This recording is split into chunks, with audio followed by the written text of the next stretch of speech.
Anyway, let's get to the subject of tonight. Let's do that. The All-Decade Show. As we said at 5 viewers. That's it. That's it. We just got 5. Whoa. 6. Just went up 6. It was a 6? Perfect. I'm not Perfect. sure who it is, but Got a viewer perfect. Back to 5. But anyways, it'll go around. I'm just going to keep sharing it. Tonight, we look back at this last decade of the Washington County Flag Football League. Beginning with the bottom of the barrel. number 25. Nah, we're going to do a countdown first. Okay. Starting with the worst teams. Okay. This is right by season. Record determines it, as does their margin of victory and margin of defeat.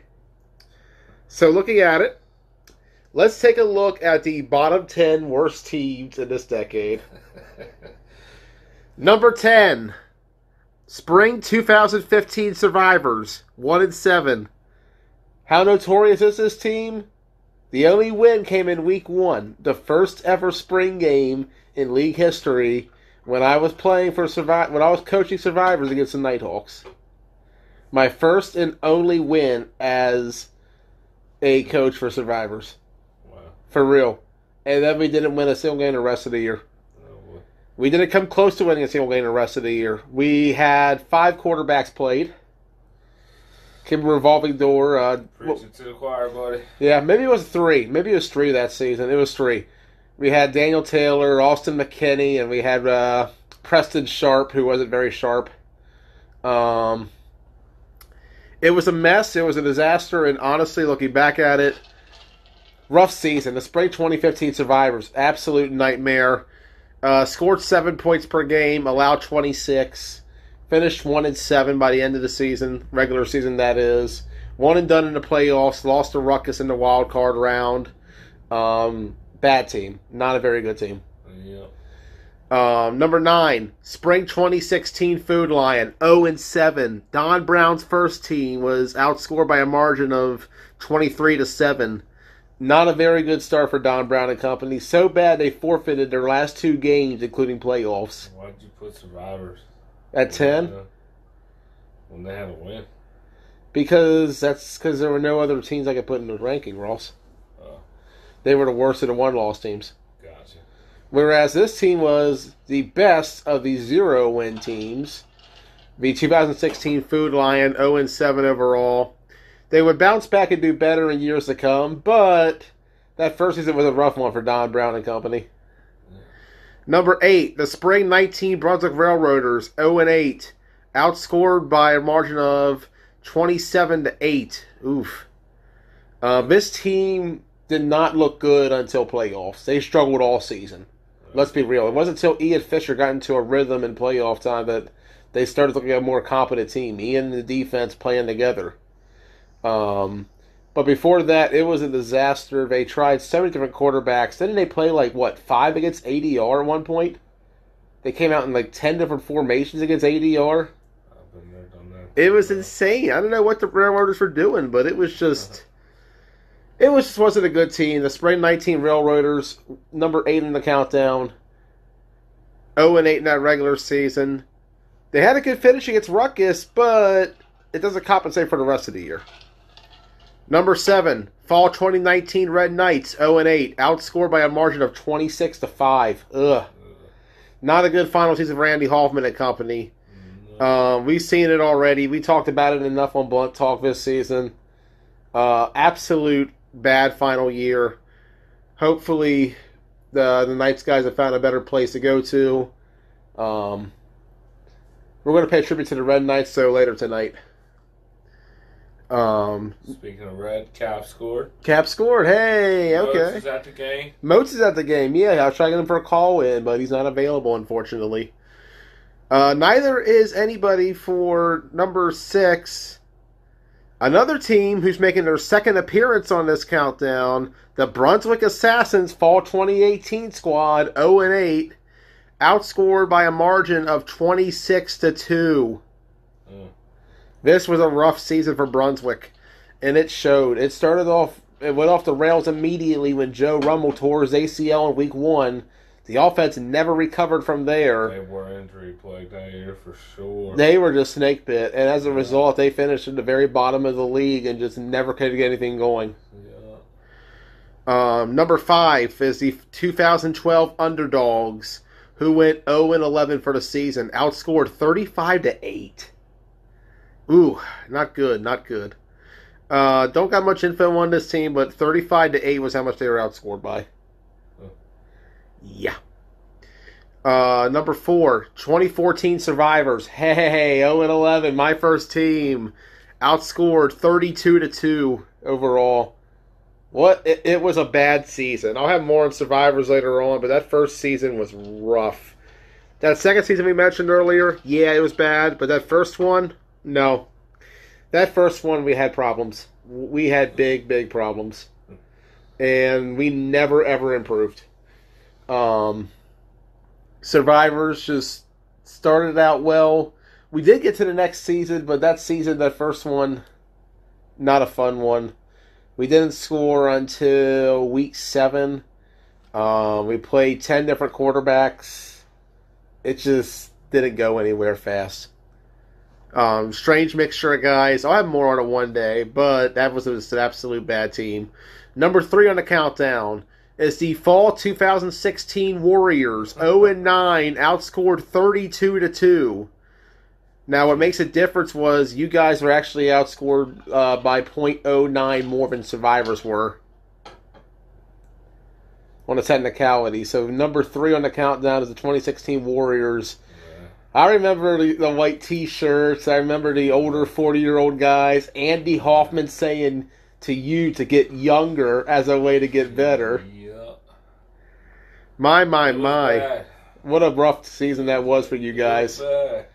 The 2016 Warriors, and that's going to factor into the power rankings, Ross. So you got to remember, your past is going to come back to haunt you. I'm well aware of the power rankings, man. We'll see where the Warriors end up at. Power rankings, but you have the 3rd worst team of the decade. Here's what I'll say about our first season.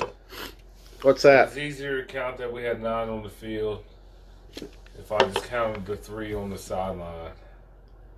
We had about 12 people, 12, 13 people. We probably averaged 9 per game.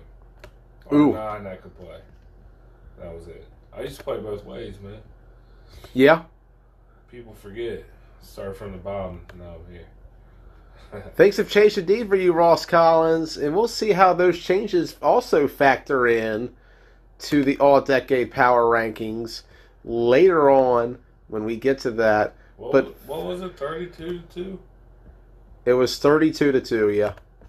So that's even worse than Brunswick's. Wasn't Brunswick 2018 like 28-2 or something? Is what you said? It was 26-2, yeah. Yeah, that's worse than that.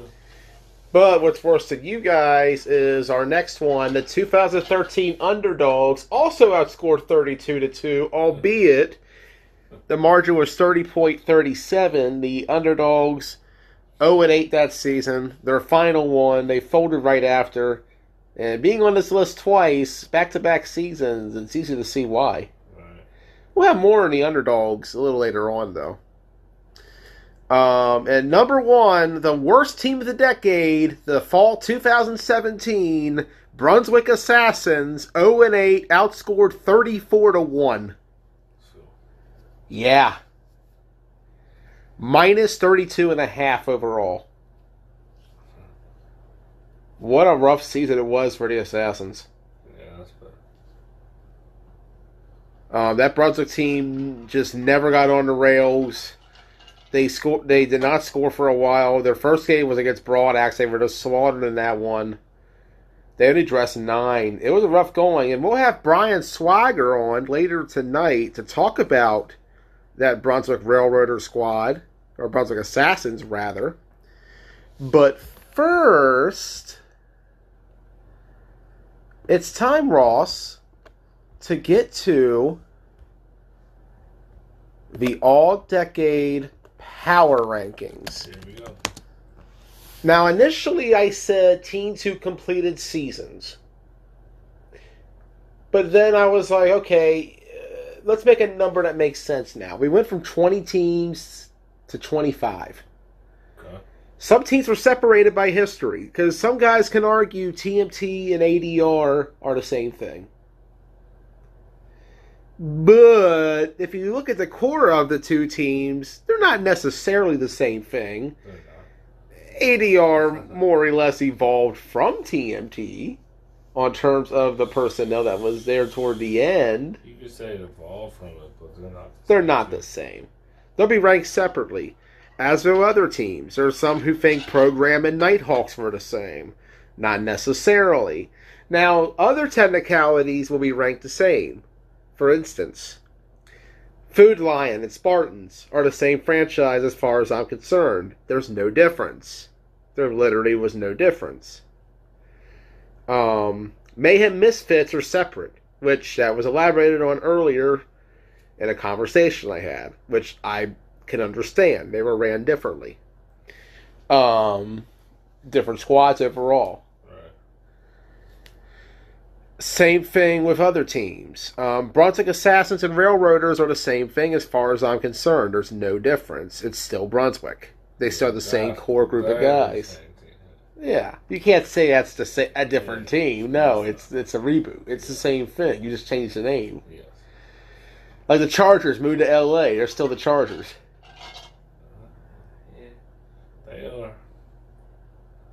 Unfortunately. Yep. Sorry to hit a sore spot there, Ross. I see what you did there, Blazer. Starting our countdown, number 25. Number 25. We're talking about Top Soldiers. Ooh. You ever heard of Top Soldiers, Ross? Yes, I have. All right. I've been around long enough to hear of Top Soldiers. Never watched them play or anything like that, but I've definitely heard of them. Top Soldiers 0-6 as their record all time in county. They forfeited their first game to Nighthawks because they forgot what time the game was. Shoot. Yeah. That's bad. I remember hearing about... Bad. Here's what I remember. I remember hearing about this team coming up from Moco. And I was like, whoa, okay, so they're coming from Moco. There's a lot of talent down there. So I'm assuming there's going to be this really talented team coming up here. Right. And they're called Top Soldiers. Oh, okay, cool. They got this, like, cool sounding name, I guess. So maybe it's this badass team that's going to come up here and really rattle some stuff in this league. Shake up Broad Axe and X-Dogs and Red Knights. And they're going to do all this stuff. And we're all hyped for this game with Nighthawks. And we miss you. And you know what happens? They just no-show completely. Nighthawks win by forfeit. That was their first game. That's crazy. A week later, they came out against Broad Axe with 9 guys wearing shirts that said Game Time Hagerstown on them.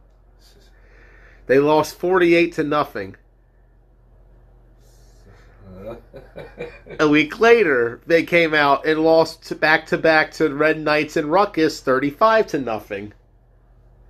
Dressing 30 guys against the Red Knights. But they're dressing fewer guys against Ruckus. And then they forfeited their final 2 games. And that was the end of Top Soldiers. Yeah. I don't even know a single player who played for Top Soldiers. Could anybody find me a Top Soldiers alumni player, please? That's a true rarity. I thought it was a spin-off of Top Gun. No relation. No relation. Now, it's funny, when Top Gun formed, I thought it was Top Soldiers coming back. I thought I always heard that, too. No connection. Huh. Top Soldiers was some whole other thing. A horrible thing, apparently. Yeah.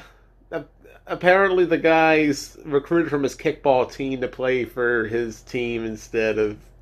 He didn't have a team, but he did, but... He did. Top Soldiers, number 25. Sounds a lot like Doom Squad. Speaking of number 24, Doom Squad, as Tyler would say. Doom Squad. Doom Squad. Oh, Number 24. They made a list. they made the list. They lost their first game to ADR, 63-0. That game is available on YouTube. Shoot. I remember RJ played running back for them. That stood out to me. Yeah. I never seen RJ play running back in my life, but he played running back for Doom Squad. I remember that. Doom Squad makes this countdown at 24 because despite the fact that they only played one official game, we're not going to count the Broadaxe game because that was something. Is that the game where everybody played? That's the game where everybody played as Doom was Squad. out there in the Warriors jersey. Abe was out in the Warriors jersey. Brandon Michael played for him. They had Dame on the team. They had Trey Jesse was on the roster. Who else was on that team? I remember they were just loaded with random guys. Everybody just jumped in. J-Dub jumped in at one point. Yeah. Everybody jumped in playing for Doom Squad. And it was a fun time. But that was the end of it. But you know what Doom Squad did before they left? People forget about this. Doom Squad made history that day when they played Broadaxe. They broke the gender barrier of the Washington County Flag Football League with that one random girl whose name I have no idea, but she went out and lined up against Sean Kendall, and she got her ass beat. But, you know, she went out and tried to take on Sean Kendall. She played a little line and everything, too. She played O-line. She's more tougher than most of these guys out here who don't want to play O-line. Facts. She went out and did it. Lineman. So you can play O-line, too? No, only D. Only play D-line. I'm a D-lineman, bro. She went out and played D-line. She went out and played O-line. She got beat up by Sean Kendall, but she didn't care. But that's why Doom Squad makes 24. They made history. They broke the gender barrier. Old Doom Squad. Gotta love it, man. Doom Squad deserves some credit. They took that beating against ADR pretty badly. Don't get me wrong. It was 63-0, but why the hell was ADR their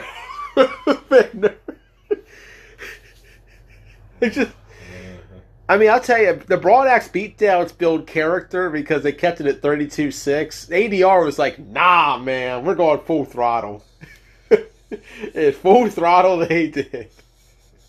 You killed it before they even arrived. Way to go, ADR. But, you know, at least they made history before they left.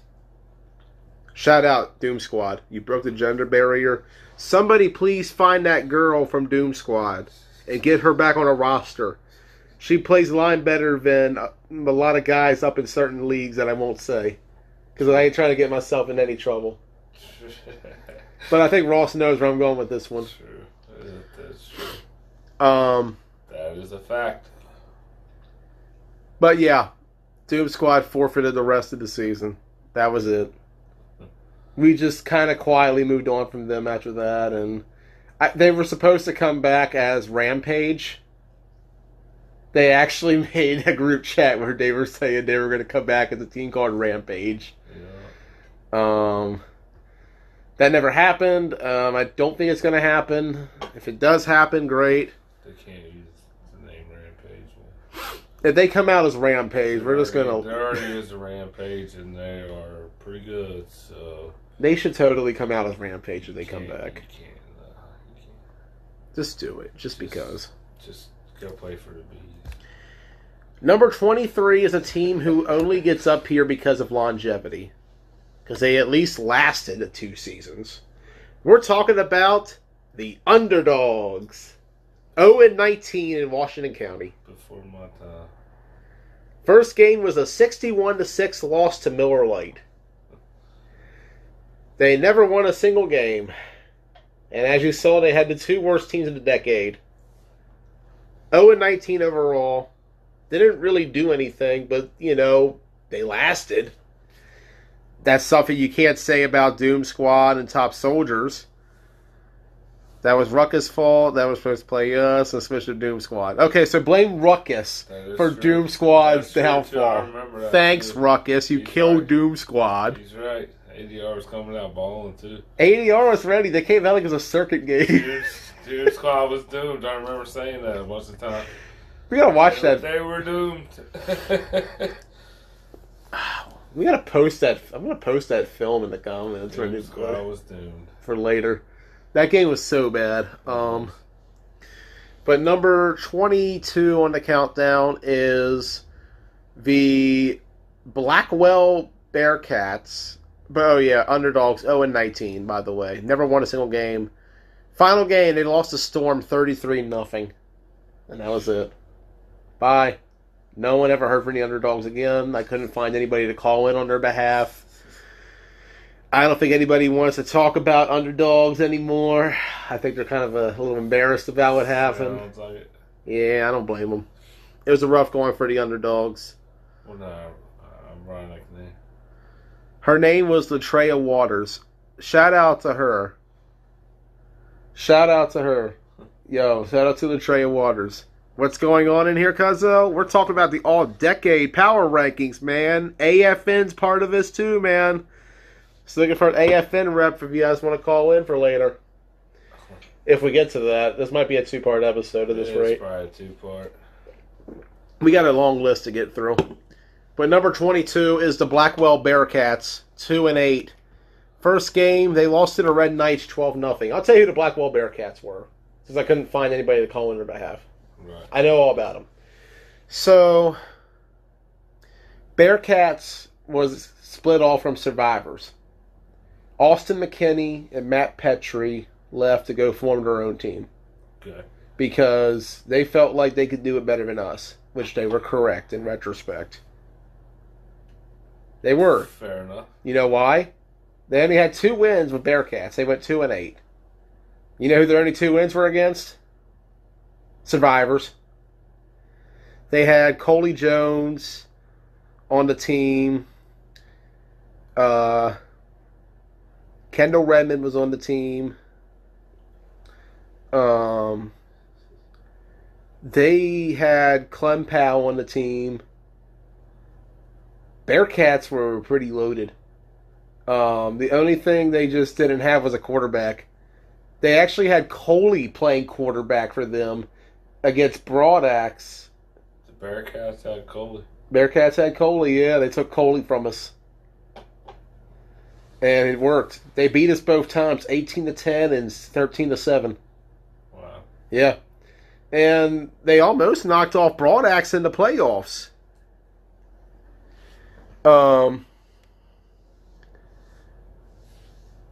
They almost knocked them off. 21-12 was the final of that game. Clem Powell came out and played quarterback for them and almost led them to an upset against Broadaxe when they only had 11 guys. Broadaxe came with plus 20. Right. And this was at the height of the Broadaxe dynasty. They came out and nearly knocked them off in the playoffs in the fall of 2015. It was 14-12 in the fourth quarter. Just fell short. And the worst part was I sat there and I felt bad because I was like, man, if the Survivors and Bearcats were together that season, we would have beaten Broadaxe that day. I swear it to this day. We were that good, at least in my eyes. Right. But I got a bias.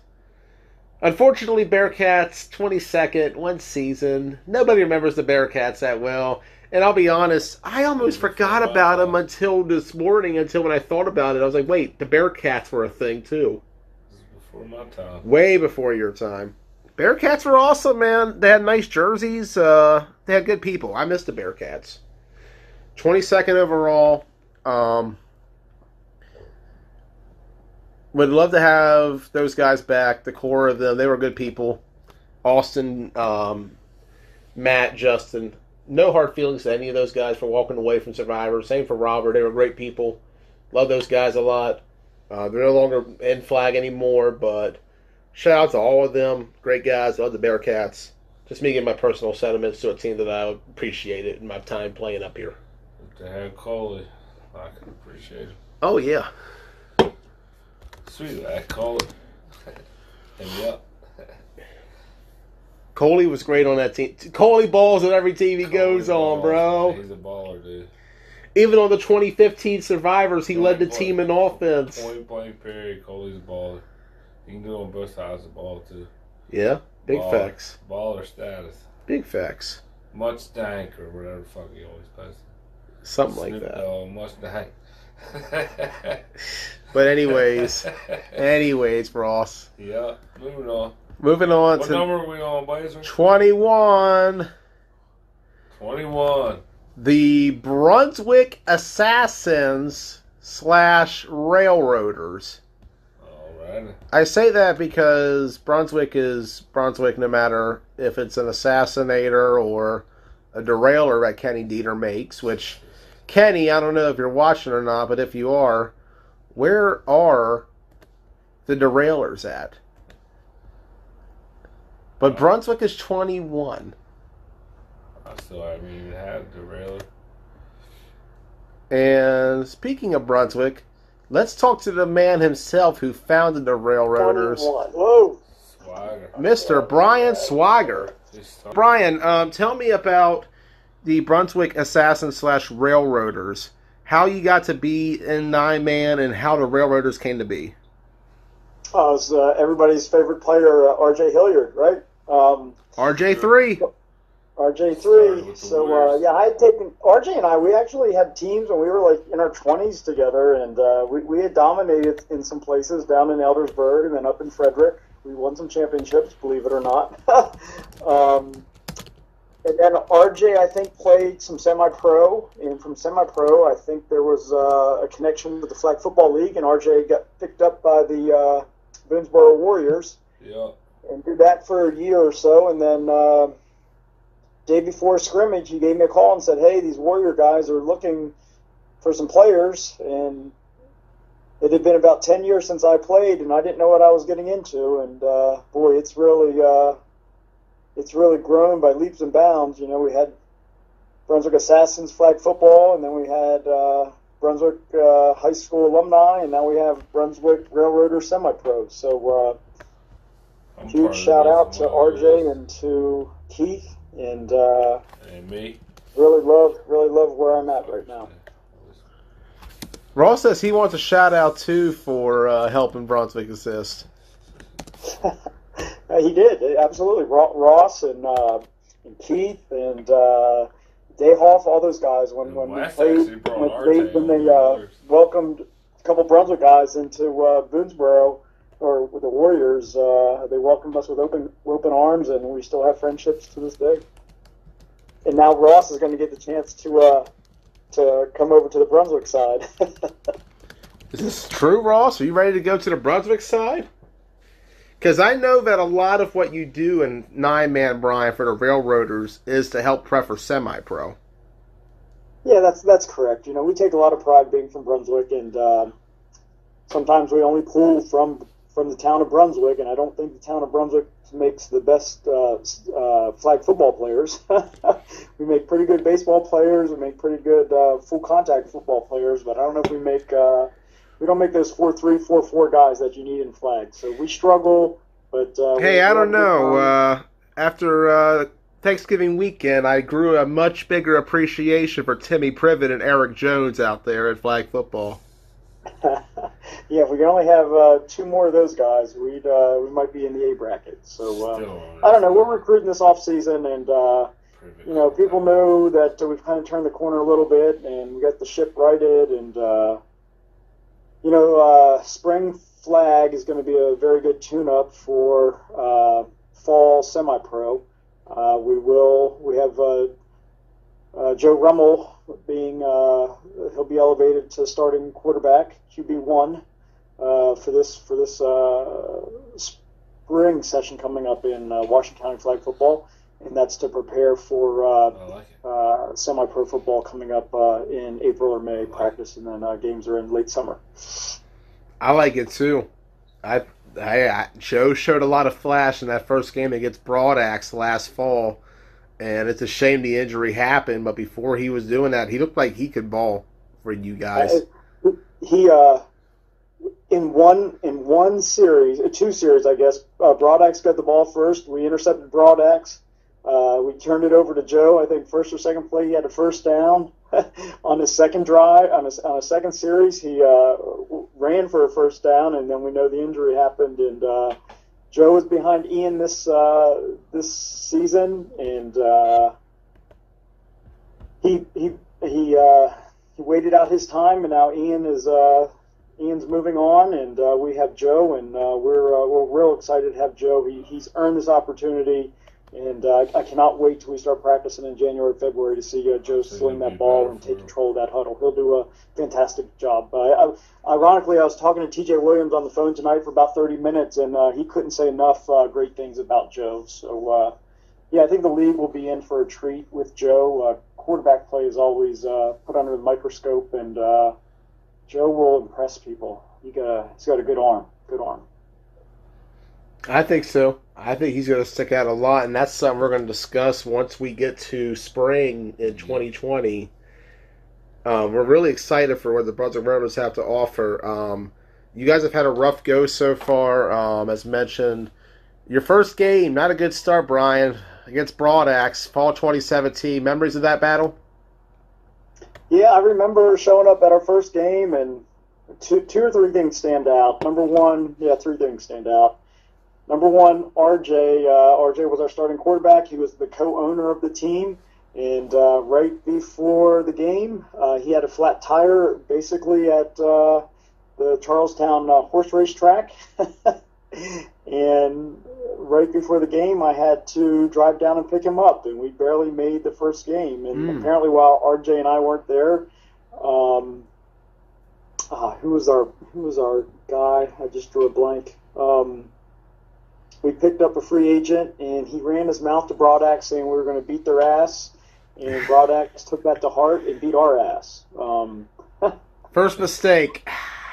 Yep, it sure was. And what I pulled from that game is I guess there's two things in Washington County flag football that gets respect, and that's hitting people hard, and that's winning games by big margin. And I've never forgot that game, and I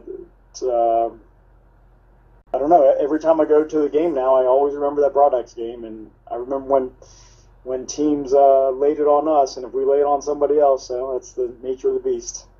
Tyler Spencer, I was ready to beat his ass. I had two soccer players lining up at guard for me. Hell, I probably played center, and I don't know, it's 40-0, and they're calling timeouts with 2 minutes to go in the game, trying to get more points. So, that game left an impression on me, and we've been pretty poor at flag football, but we've held our own in full contact football.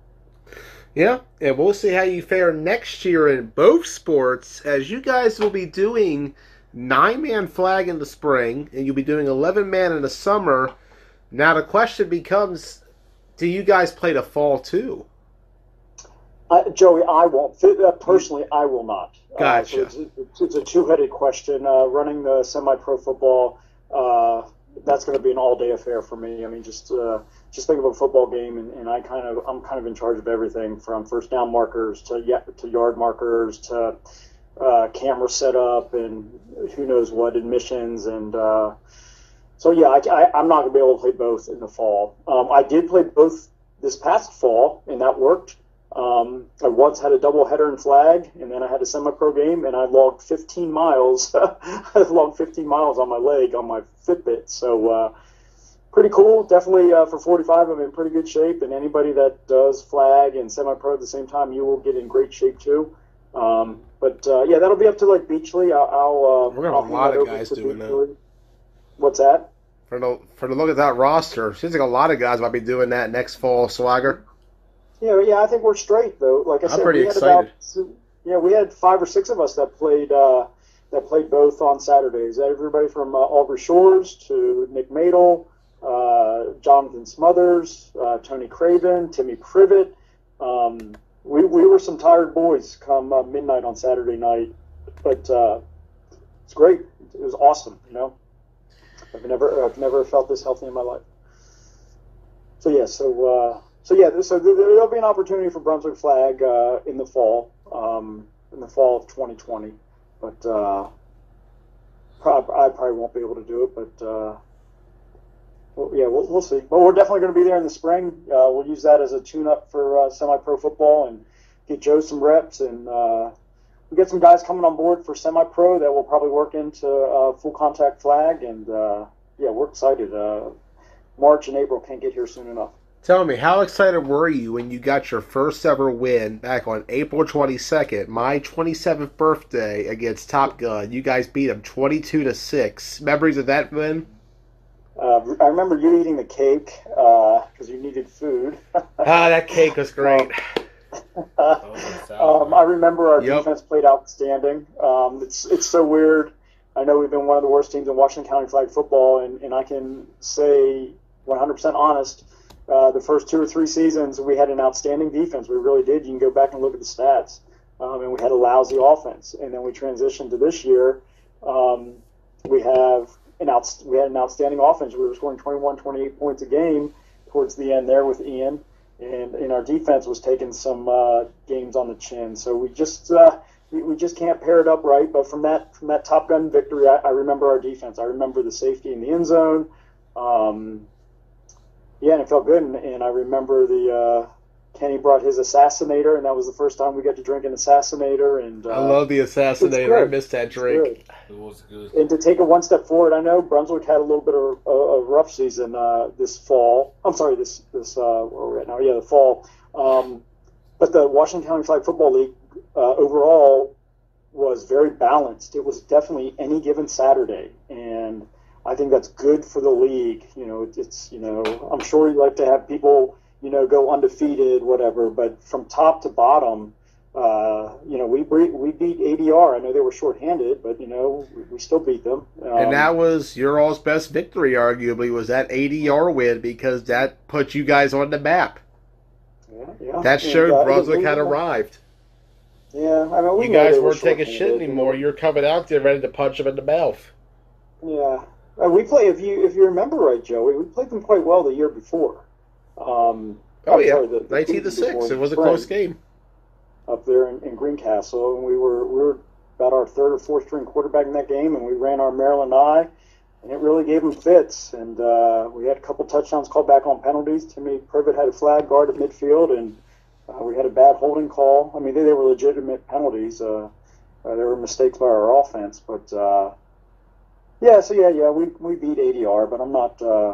We know what the deal was. They had about, they were the Brunswick Assassins, right? They showed up with 12 or 13 guys, and no quarter. They didn't have their starting quarterback, so it was a good win. But we're a B bracket team, and quotes only count in horseshoes and hand grenades, and we were close this year, and that doesn't count in football. So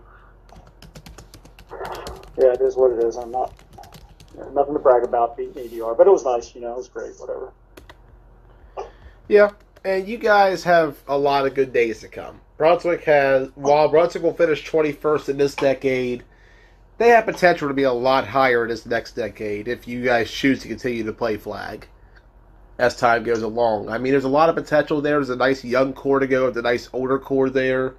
You guys have always played well together.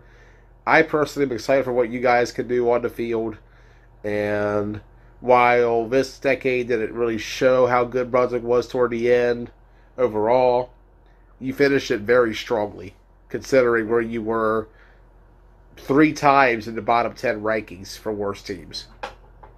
Joey, I just want to point out that you guys have improved so much as time went on, and it has showed in recent months.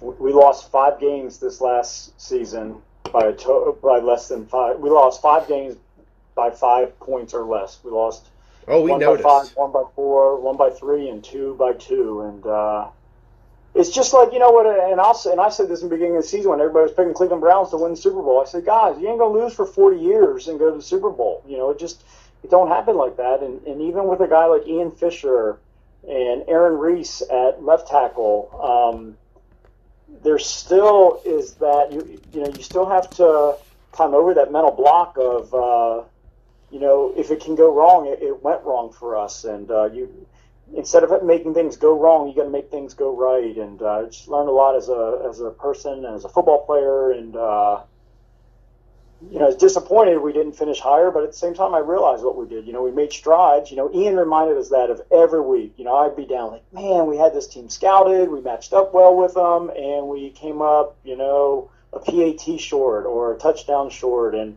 Ian was like, look, you guys have never played this well. keep your chin up. And Ian kept us very positive all year long, and been really nice to make the A bracket. We had a path to do that, and we just came up short each game. You keep posting these top 20 games in the last couple of years, and here we are, top 5 for these games that go to overtime with Ruckus or with Spartans, or these games we lose on a 2-point conversion with no time on the clock, and tired of seeing it. I want to be on the other side of things. Well, the good news is, spoiler alert, there's no more games from Brunswick on the rankings for the top 20 games this year. Yeah, okay, good. So no, you won't have to hear any more reminders of the ties you've missed short at the end. That's the good news. And I got even more good news. You're going to have even more film next year, as we'll be covering Brunswick, rail to rail, flag to tackle, and we're excited all about it. But Brian... Joey, it means so much to me that you're on board. Nobody can tell you thank you enough. Everybody behind your back just says how much we love you, and I hope you hear it. People appreciate what you do, these shows, the live streams, what you've done for alumni, what you've done for semi-pro. You touch people, man. You really touch people. Thank you, Brian. Thank you. And thank you for joining us tonight, Swagger. Brunswick 21st overall, but a whole new decade's coming, and something tells me it may belong to the Railroaders. Time will tell. All right, fingers crossed. Thank you, Joey. Thank you, Brian.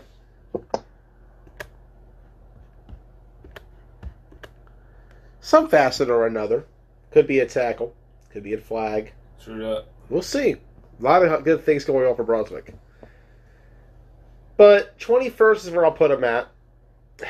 Their best team was arguably their most recent one, in the fall 2019. 2 wins, but that's good by their standards. Their worst teams, fall of 17, fall of 18, spring of 19, 0 wins in those 3 seasons. That's scary to think about.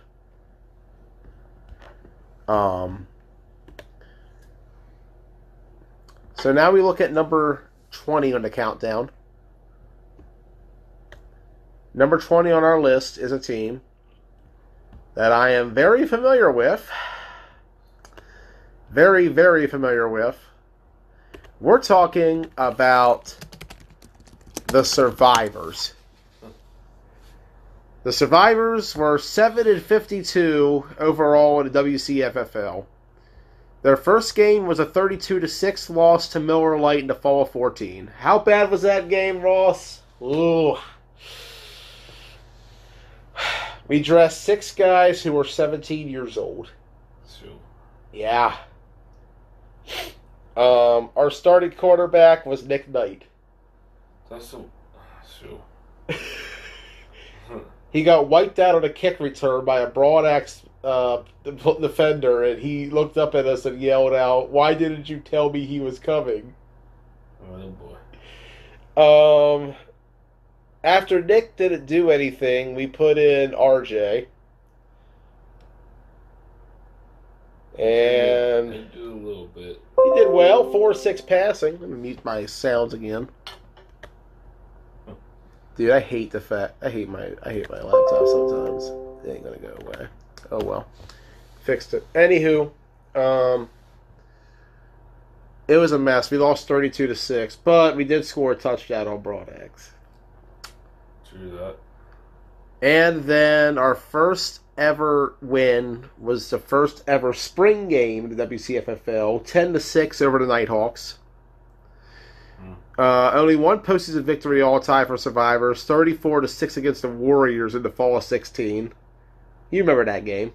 I do. Best Survivors win of all time, 29-23 over Market Street Mayhem in the fall of 2015. We were down 21-0 in that game. Alex Foster was kicking our asses. Wow. He had 3 touchdowns in the first half passing. And then he broke his leg. And Market Street couldn't do anything on offense. They threw 2 picks. No, 4 picks, sorry. That's wild. Including a pick 6. That's wild. We rallied back. Ethan French at quarterback. 29-23. Survivors won over Market Street. That game's also on YouTube. That game is a classic. Unfortunately, bad day for Foster, though. Yeah. Yeah. We love you, Foster. Yeah. But that was the best win ever had. Final game with Survivors was a 12-7 loss to the Brunswick Assassins in the playoffs. Brunswick's only postseason victory. True that. Tyler Spencer was the coach of Brunswick in that game. Best team, fall 2016. That was TJ Williams leading the way for Survivors. Worst team, fall 2014. That was our cluster of a team that featured 6 high school seniors, a couple guys who played for my dad back in the 90s, and a bunch of other guys. It was a mess. But, God, Survivors was rough, man. Don't get me wrong, man. We had some rough times. We got our ass beat every week. I mean, for real. You're preaching to the choir, bro. I was there for 3 seasons. Fall 14, spring 15, fall 15. Preaching to the choir. But, no, man. We had it rough. Ruckus kicked our asses. It was that bad. Nighthawks whooped us. Everybody whooped us. We were trash, brother. Yeah. At least the scoreboard said that. Preaching to the choir. Hey, the scoreboard said it. But you know what we really were in real life? Winners. You know why? Because we went out there and busted our asses every single week to get that dub. Yeah. It was tough because we didn't know 9-man. We truly didn't understand what we were getting into. 9-man was foreign to us. We just knew 11-man, you know? And looking back, it's something where I wish that as I'm older now, and now that I know so much about 9-man, I wish I can go back and do it all over again. But looking back at it, it was an education, a learning experience for all of us. We all grew from it. We all learned from it. A lot of ballers came out from Survivors. Coley, Sean Motes. Motsy. Yeah. Danny Longerbeam. Brandon Carasquillo. He's cool too. Ron Savage. True that. A lot of guys came from Survivors. I bet people forget about that.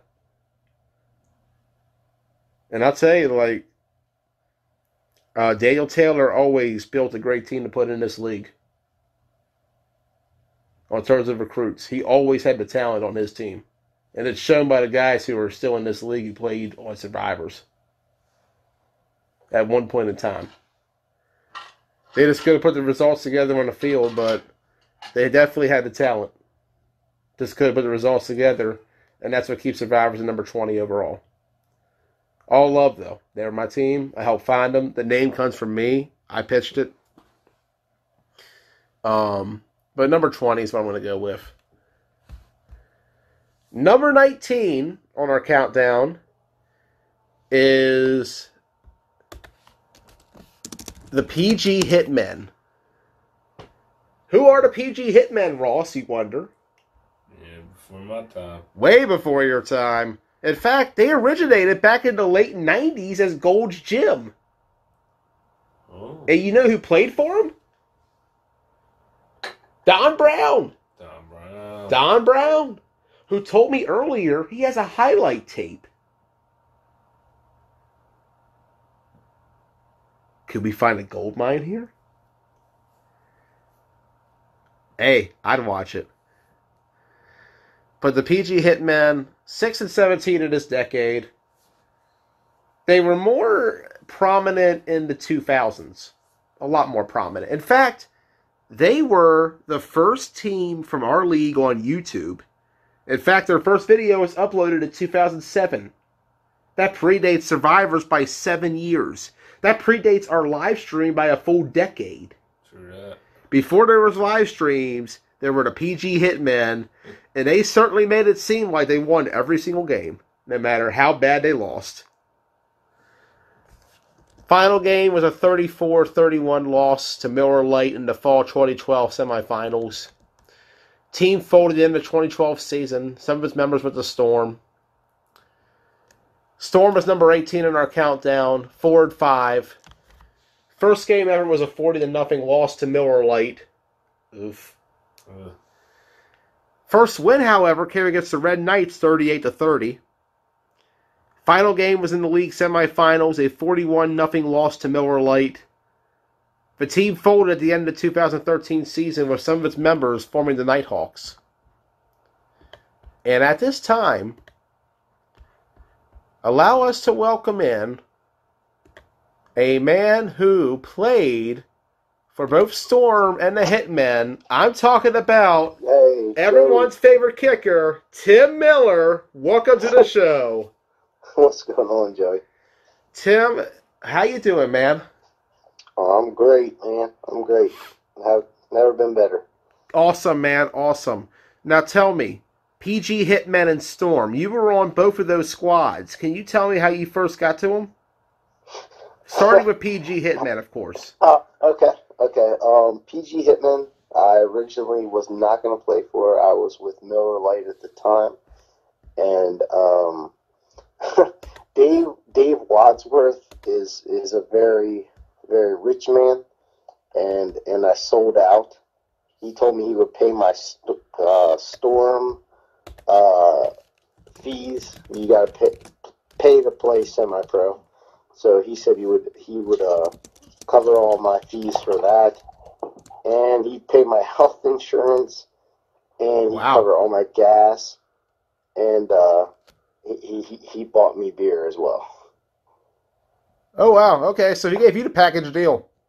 Yeah, I guess at that time. I mean, at that time I was kicking for the Chambersburg Cardinals, so I mean, I definitely. I mean, I was kind of like the Kyle Marshall now. So, I mean, yeah, he wanted me. I could tell. The offer he made to you? Yeah. King's ransom. I get that. Imagine those contracts today. Yeah. Yeah, I mean, I sold out. And I told Tom Huffman that when I handed in my jersey in. And the ironic thing is he said, when I handed him my jersey, he said it would never come down to a field goal against us, so no big deal. What year was that, Tim? Oh, boy. That was a while ago. Oof. You probably know the year better than I do, Joey. I just remember the following season, what happened. Oh, yeah. 2011 is what my guess of the year would be. Okay.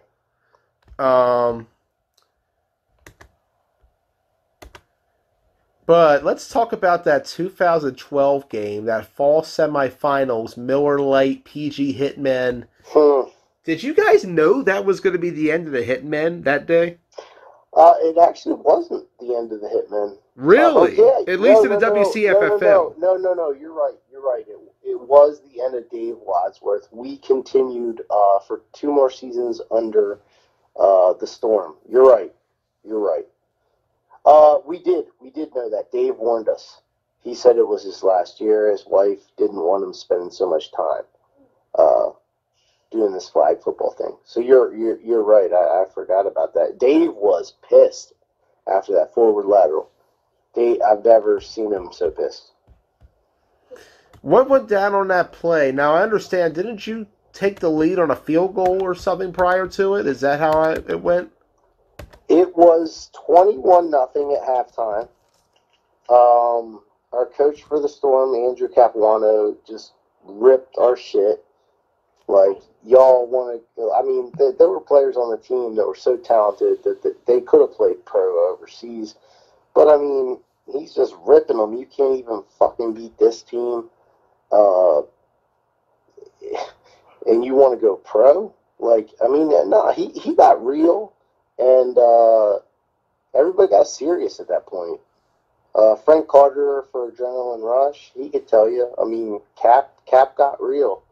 A lot of guys could have done some things on that team. A guy got offered a contract to play in Germany off that team named Devin Sims. But, yeah, so we just got it together. We just literally played what we were capable of playing. And it was 28-28, and on the final drive, we were in field goal range, and we decided that we were going to kick the field goal, and obviously with no play clock like a scoreboard, we called timeout too early. Dave called timeout with less than 10 seconds to go. Knowing we would win the game, I kicked the kick. I'm taunting Miller Lite because Tom told me it would never come to that. And this hook and ladder came, and it was the biggest forward lateral I've ever seen in my life. And the ref on their sideline overruled the ref on our sideline. It was really bad. Yeah, it was bad. Wow. The ref on our sideline threw the flag, and the ref on their sideline never threw a flag. And, I mean, it was just a very long forward lateral. It really was non-negotiable, but, I mean, that was the first of Miller Lite / Broad Axis championships. And you can ask any ex-dog that was at that game, Matt Eisenberg, Ryan Burns, they all know we got a raw deal that day. And that's a shame that's how it ended for us, because we really got it together. And we probably had no business being in the game with Miller Lite, because Miller Lite, you know, I mean, Ryan Grable is probably the best, and with Boone to play the quarterback position in this league. Yeah, I can agree with that assessment. So, I mean, for us to come back down 21-0 at half, just speaks volumes to the talent. But, you know, it was a wild game. One that I'm still bitter. Obviously, you can tell I'm still bitter. And understandably so, man. Losses like that you just don't forget about, especially considering you had just won the game seconds ago when you lost that moment after that thing happened. You know, I get that. Well, yeah, that's a especially lot. after someone tells you it'll never come down to that, and I kind of held on to that, and I let the hitman know that, you know, Tommy said it would never even be close enough for it to come down to a field goal.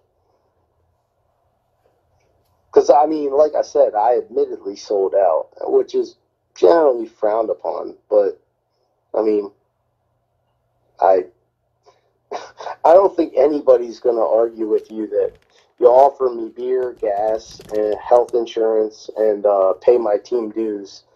I mean, I don't know how many people are going to turn that down.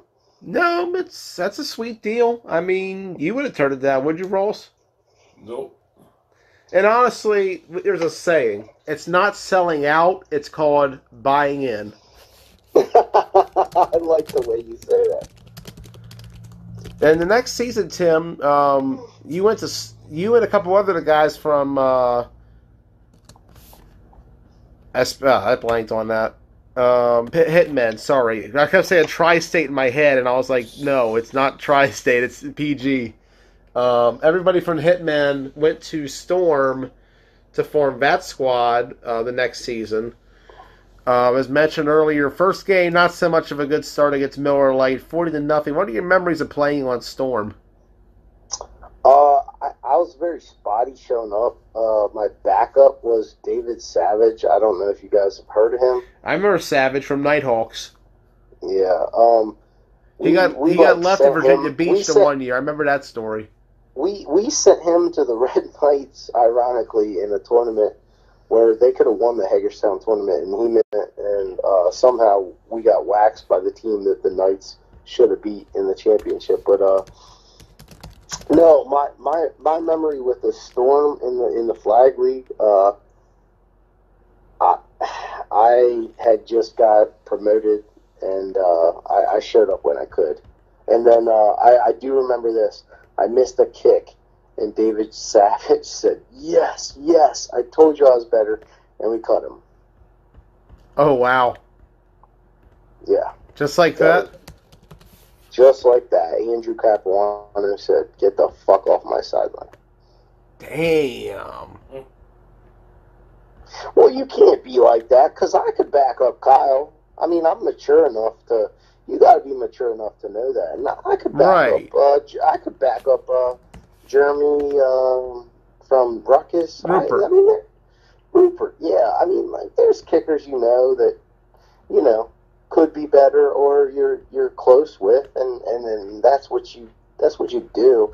As a teammate, I would never cheer against my team. Like, that's just wrong.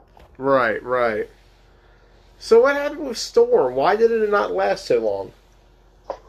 Well, we went semi-pro. Okay. So I think Andrew Capuano's thing was he wanted to keep us together, so we could do that in the fall, and obviously our semi-pro thing was in the spring. And this was back when you guys were, I believe, just doing the fall league. Yeah, we only did fall league till 2015. Yeah, so that was his thing. He was doing that to keep the guys together, create some more cohesiveness, and then obviously he used it as a recruitment tool for the spring semi-pro. We got some guys from the league that wanted to play tackle as well. I think semi-pro is pretty much dead now. I mean, there's a few teams. But Franklin County Tigers, and who can forget the Brunswick Railroaders? Yeah, you know what? I got to give Swagger, whatever. I give him a lot of credit. That guy's full of energy, and he's absolutely doing it the right way. Because semi-pro is really tough. It's tough to hold people accountable. It's tough for people to buy into what you're doing. It's tough to get people to pay the dues and want to be a part of it. So I got to give Brian Swigger a ton of credit because in pads, it's a different story, and you can say that on the flag field, and it doesn't hold a lot of clout because we chose to play flag football. But I don't know how many teams would hang with them in pads. We'll see next fall. Well, they're tough. They're tough. Yeah. They're just some people are soft, and Brunswick is not soft. For sure. They want all the smoke, and not a lot of teams want all the smoke. They say they want the smoke, but flags definitely different than tackle. I know it's very physical game, but it's just not as physical as tackle. So what ended up becoming of Storm and not Tri-State, PG Hitmen after all that ended in the Washington County Flag Football League? We had some very successful seasons in semi-pro. I believe it was 4. And unfortunately, we never won a championship. But we went to the AFA, and then we went to the ECFA. And we were always very competitive, and we never got the job done. And that was very disappointing to me because, I mean, I'm the type of guy that if you're not competing for the championship, why play? Maybe not so much now with my current situation in life, but back then it was all about winning and aligning yourself with the best to compete, and we did, and people from that flag team were very, very important. Tyler Corrales has played for Ruckus and Red Knights in that national run. He was one of our wide receivers. I mean, definitely there's a correlation between flag and semi-pro. So, for sure. I mean, yeah, we just fell short up there, but we did things very well, and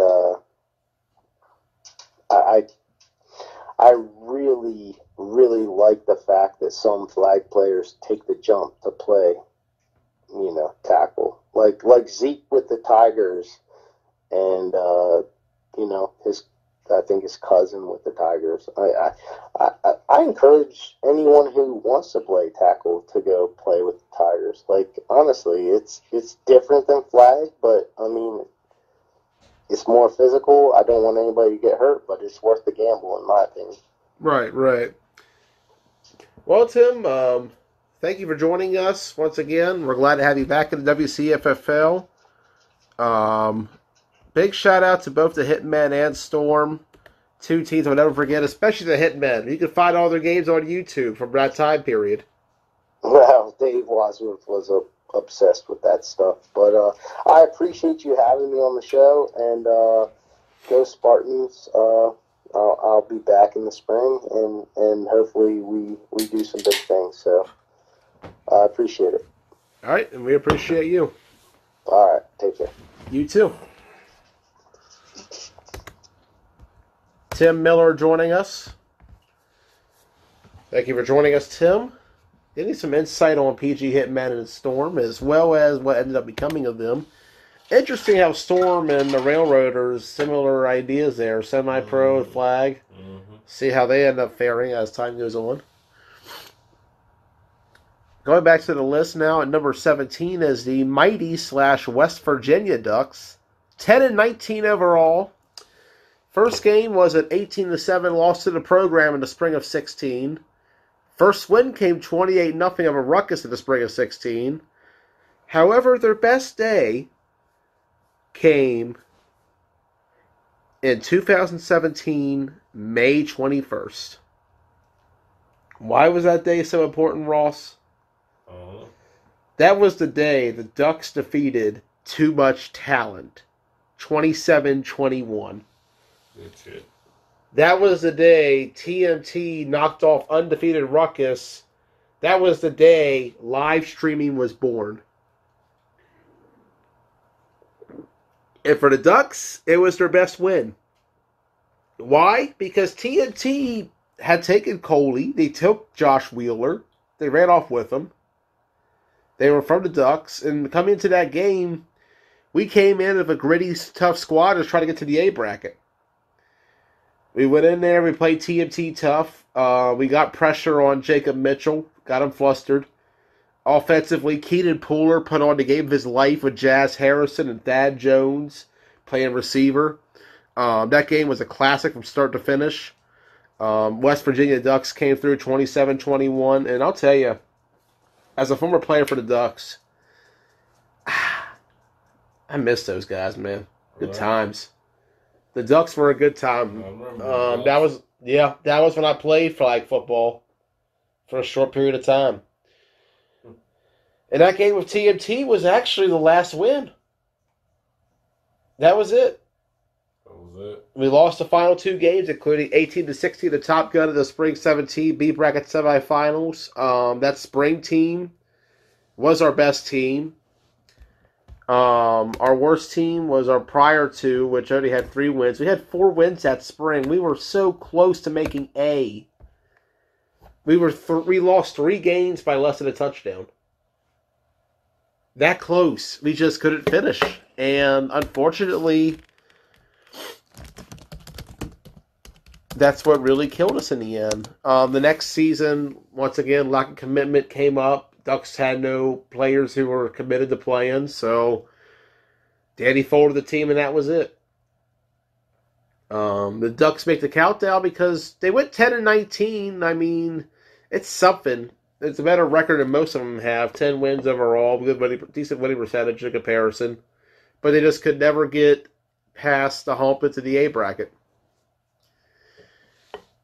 Our next team on the countdown at number 16 is Food Lions / Greencastle Antrim / Tri-State Spartans, 13-37. First game was a 39-7 loss to the Red Knights, and then their first win was a 13-6 over Ruckus in the fall of 16. Greatest victory, 14-10 over the program in the fall of 16. Best team, fall 16. Worst team, spring 16. And joining us right now, if we can get him on, is a man who has been there the entire time for the Spartans. We're talking about their coach, their leader, Mr. Don Brown himself. Mr. Spartans himself. Hey, what's up, Jay? Don, welcome to the show. Finally, I get to get in. Hey, it's been a while. You were actually on our show in the very beginning when we were still Washington County Flag Football Live from Tony's Pizzeria. Yes, sir. I remember that. That was some fun. Those were some good days, Don, and it's a good time to see you once again back on our show as I put up your name for the guest star line. Don, tell me, what made you get into bringing in the Spartans in the first place? Because I remember you were a referee when I first met you, Don. Yeah.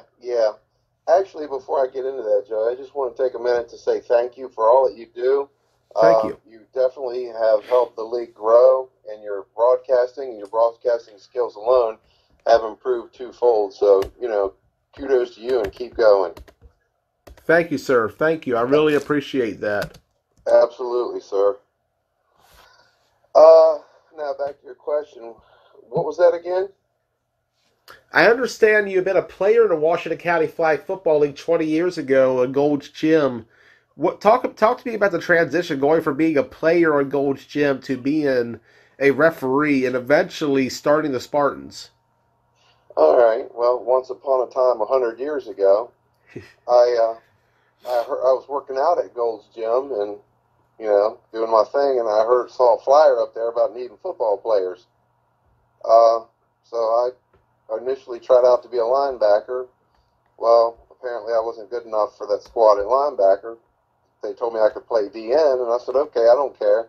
So me not being from that area, I missed I got a little lost trying to find the park. Back then, we didn't have the old GPS and all that good stuff that you guys have today. So I got there a little late. All the jerseys that they had bought were already being used. Well, towards the end of the second half, or the second quarter, excuse me, number 50, that's why I wear it a lot now, the gentleman that was playing had gotten a broken nose and bled all over it. And oh, wow. Yeah, the guy that asked me, he said, you still want to play? I said, yeah, because they were real strict on jerseys and stuff back then. And I was like, absolutely. He said, you don't mind putting us? No, give it to me. And I never looked back and went in at defensive end. Oh, wow. Nice. Yeah, that's when we were playing Mack Truck, Mack Truck Bulldogs, whatever you want to call it. Crazy Horse, Miller Lite. There was in Middletown. There was a handful of teams. Yeah, the league was pretty big back then. When did you retire, Don? Oh my God, I can't remember the year exactly. But my career at Food Line was taken off, and I had to go to a different shift. And Gold's Gym was folding, and then that's when Dave kind of took over and changed the name to the PG Hitmen. Gotcha. That's when the transition happened, because I mentioned earlier the Hitmen came from Gold's Gym originally. Yes, because we had the gold and black just like he had. Matter of fact, I still have a yellow P&G, because Tim was right. He paid for our gas money to come to his house after every game, because he had somebody kind of like what Brian Swagger does, up on the bleacher filming every game. And then the following Sunday morning, we would all go to his house and watch game film and pinpoint issues, and then practice behind his house. So that's dedication. That's the way to do it. Yeah. He would have big parties and everything for us. He was all about it. He says his basement was full of trophies about teams that he'd taken to national championships and whatnot. That's pretty impressive. That's bad. Yeah. So towards the end of my career with him, he actually decided that for some reason that I needed to retire, even though I didn't want to. My body probably said I should have, but didn't want to. And he decided, he kept asking me, I want you to be my defensive coach. And I was like, ah. So after the last big state tournament that Hagerstown had, when we were down at, I believe it was Williamsport High School. Yeah. I more or less had to hang it up because we were seeing eye-to-eye differences. And then I took a few years off, and I said, well, I still love the game, so if I can get in touch with whoever's working the referees, maybe I can still be a part of it and do that. And that's what made me switch over to that. Okay, nice. Yeah. So what brought about Food Lion? Since I was reffing and being a part of it, my nephew, most of you guys know him, his name's Henry Eby. I actually forgot you guys were related. Yeah. He had kept bugging me about putting a team in. I was like, I don't feel like hollering at all these players. And he said, no, I got the players. You just need to help us sponsor and do it. I said, all right. So we did. And that's when we came out Food Lion with a bunch of young kids that basically got our asses kicked all over the place that first year. Oh, yeah. I remember you guys were small. You were young. And I wondered if you were going to last past that first season because of just the fact that you guys were just going up against giants every week. But the one thing I admire that you guys have is that you always had good fundamentals. Like, you had the game fundamentally sound. Yeah, because that's where it all starts. It has to be there. You have to be fundamentally sound, and you got to be hungry. And that's what made the Food Lion / Spartans stand out in those early years was their ability to play good fundamental football. And recently, Don, you brought him back. Tell me about your decision, though, to fold him in the first place. What made you end the team? Well, after as you know, I believe it was the third season run to the B Bracket Championship out of my 4 years with that team, I couldn't get people to show up for the playoffs or let alone the B Bracket Championship. You know, we had to forfeit that 1 year. I just called a bunch of guys just to play since we had already paid just to have some fun. But, and at the end, just guys wouldn't show up. I mean, I didn't even have half a roster for the playoffs or the championship game, which some of the other teams didn't either. But if I want to put the money out, you know, how do you commit without doing that? No, I completely understand. So at that point, I said, I had been talking to Lai and J-Dub and those guys, and they were like, well, do you want to combine with us? You know, the missing pieces that they needed and I needed were good, but it was their team, and all due respect to them, so we joined them, and I was coaching them, and that's that first year.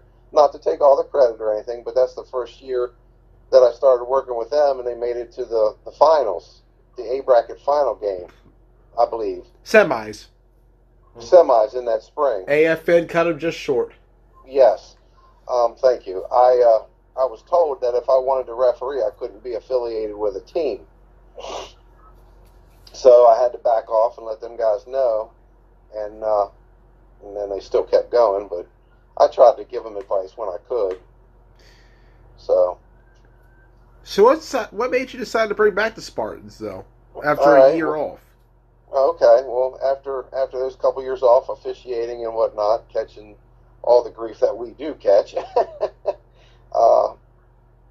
there was all that, and you saw it too, all the carry on this past year with all the free agency. Everybody was saying about all these free agents and whatnot. So as a joke, I posted in there and I said, wow, with all these free agents, I could bring back the Spartans again. Next thing I know, I'm getting hit with messages left and right from sincere, good athletes. And we had a meeting right before the season started, probably June or beginning of July, I think, right after the 4th, to get ready for the season.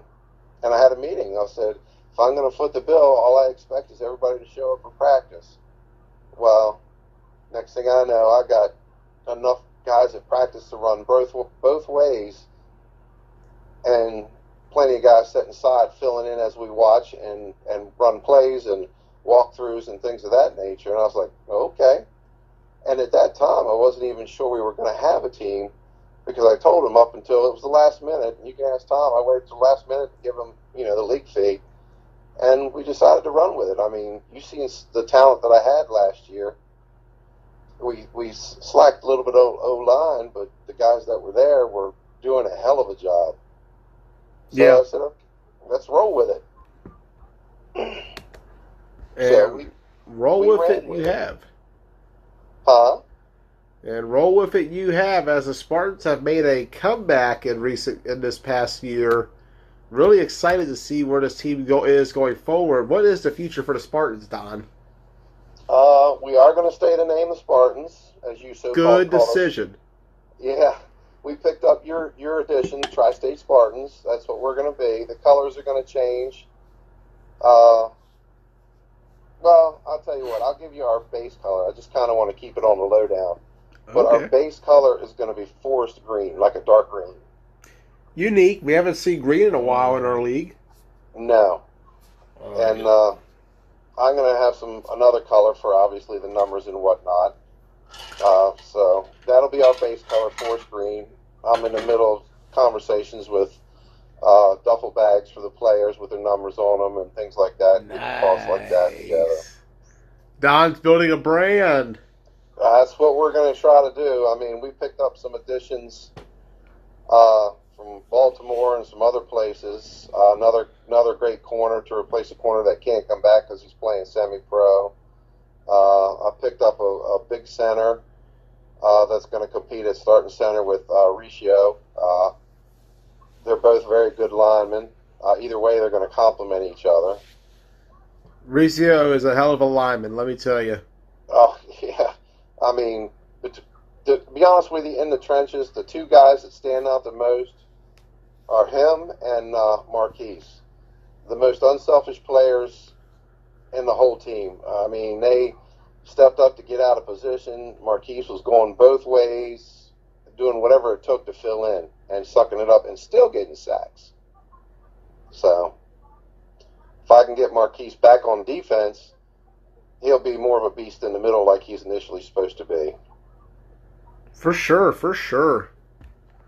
Added a couple more pieces to the secondary, figured some things out.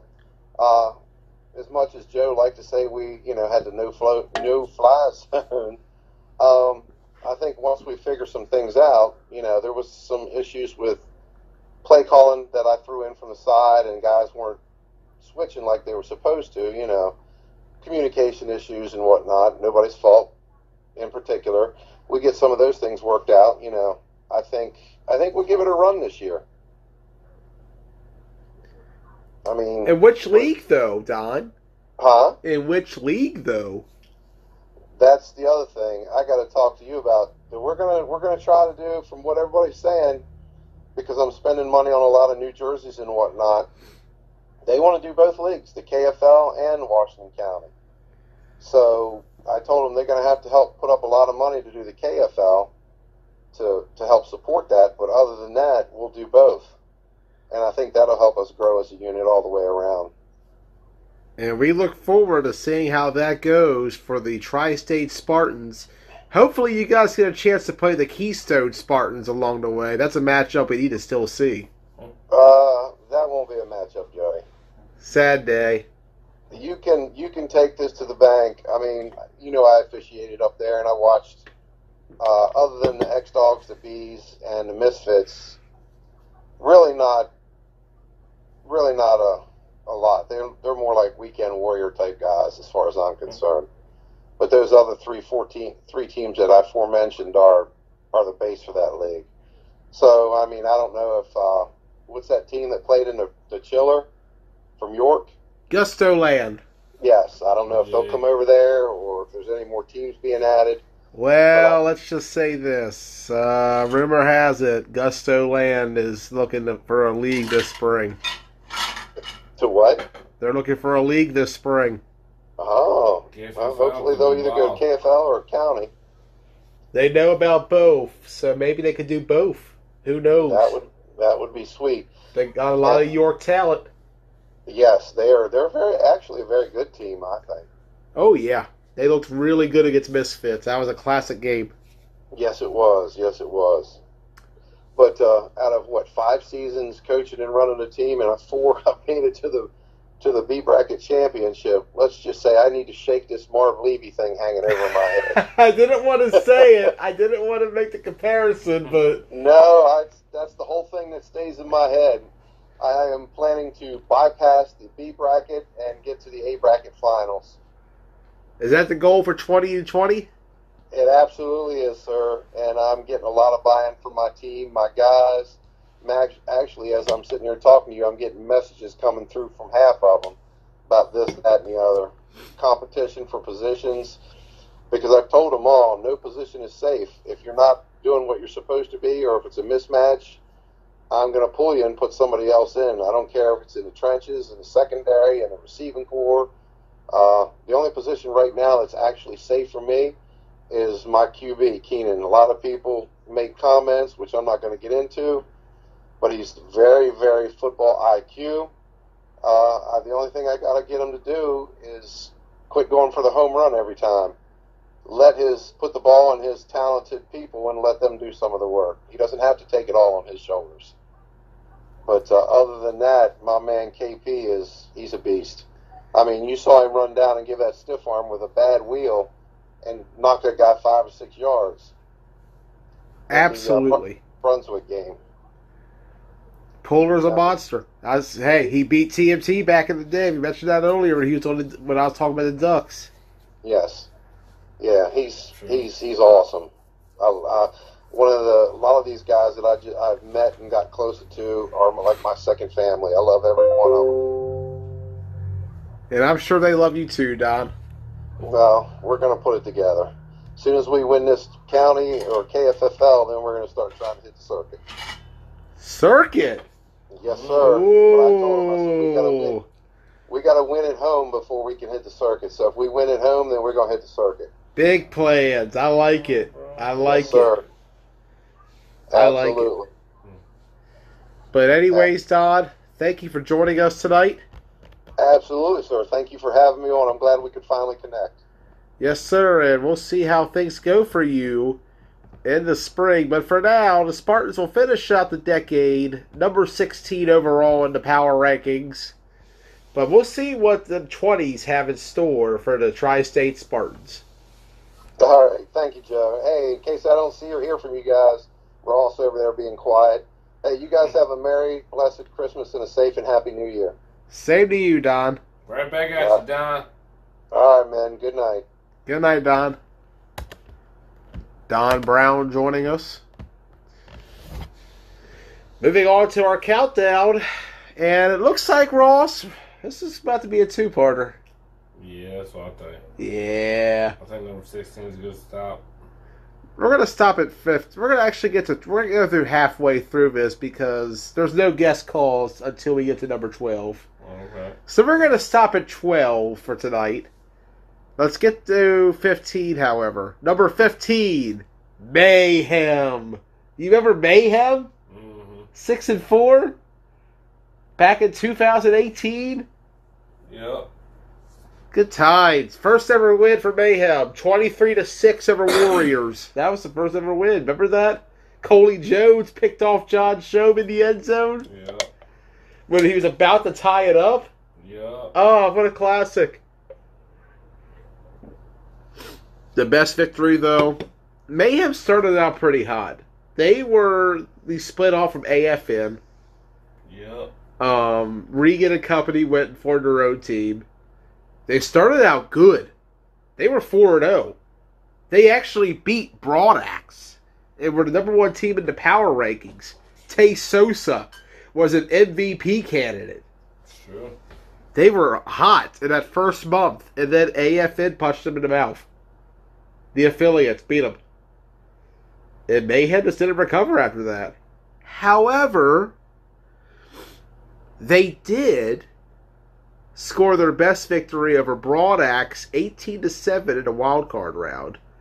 Why was that significant? That was the end of Broadaxe's streak of going to championship games that had dated back to 2010. They snapped an 8-year streak Broadaxe had of championship appearances. 8 years. Mayhem ended it. People forget about that. Mostly because Mayhem's ending was not very good. They did, after all, lose 4 of their final 6, including a combined 74-6 loss to ADR in 2 games. True. Including a 28-0 loss in the semifinals. And so that was the end of Mayhem, who also is known for that lovely jersey logo of theirs. Remember Tornado? I do. Can we say Tornado is the worst logo in history? It's gotta be up there. It's pretty bad.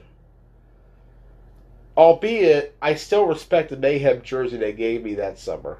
That was a nice... They actually kind of fixed Tornado a little bit by making him gold.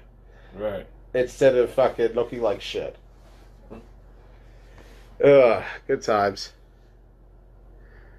Your QB that game, Tom, was actually Mike Lee. I remember that pretty well. Mike Lee was quarterback. I don't know what happened to Murdiff, but I remember Mike Lee stepped in.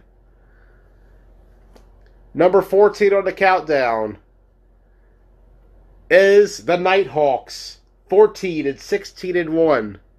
First game ever was a 20-12 loss to the X-Dogs. First win was 17-0 over the Red Knights in the fall of 14. That was actually their best win. That was the pinnacle of Nighthawks. They just never really did much after that. Best team was the fall of 15. They went 5 and 6. Worst team was the spring of 15. They went 3 and 6. They played in the only tie in this decade versus Ruckus in the fall of 14. That was 26-26 in 3 overtimes. I remember 3 overtimes. They had to settle it a week later in the playoffs where Ruckus beat them in the rematch 28-27. So a combined 54-53 in 2 games between Ruckus and Nighthawks. My memories of Nighthawks? My memories of Nighthawks. Well, we stole Dontel Watts from them. One of the best decisions we've ever made. What else did we do? They kicked their asses both times we played them in the first season. It'd be like that sometimes. However, that was our first win ever was against Nighthawks in that spring season, the first ever spring game in County. 10-6. True that. Nighthawks also were this close to getting to the league championship in the spring of 15. Why?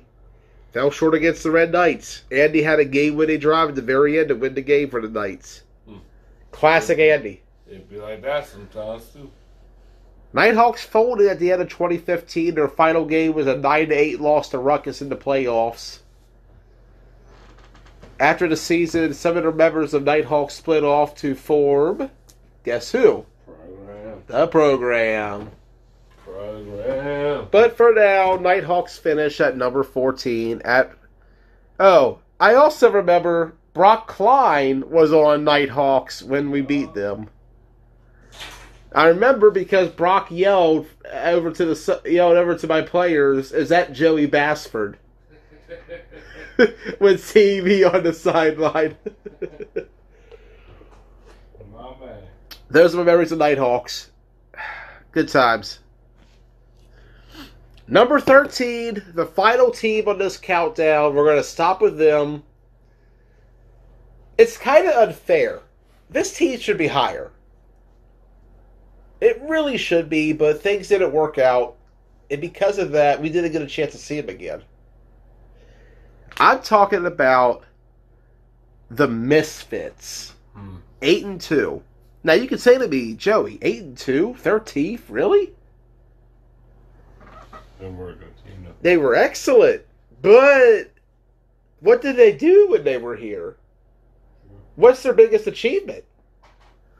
I mean, don't get me wrong. Misfits were awesome in that one season they were up here. But they didn't win a postseason game. They lost. They lost to Ruckus. They choked in the semis against Ruckus.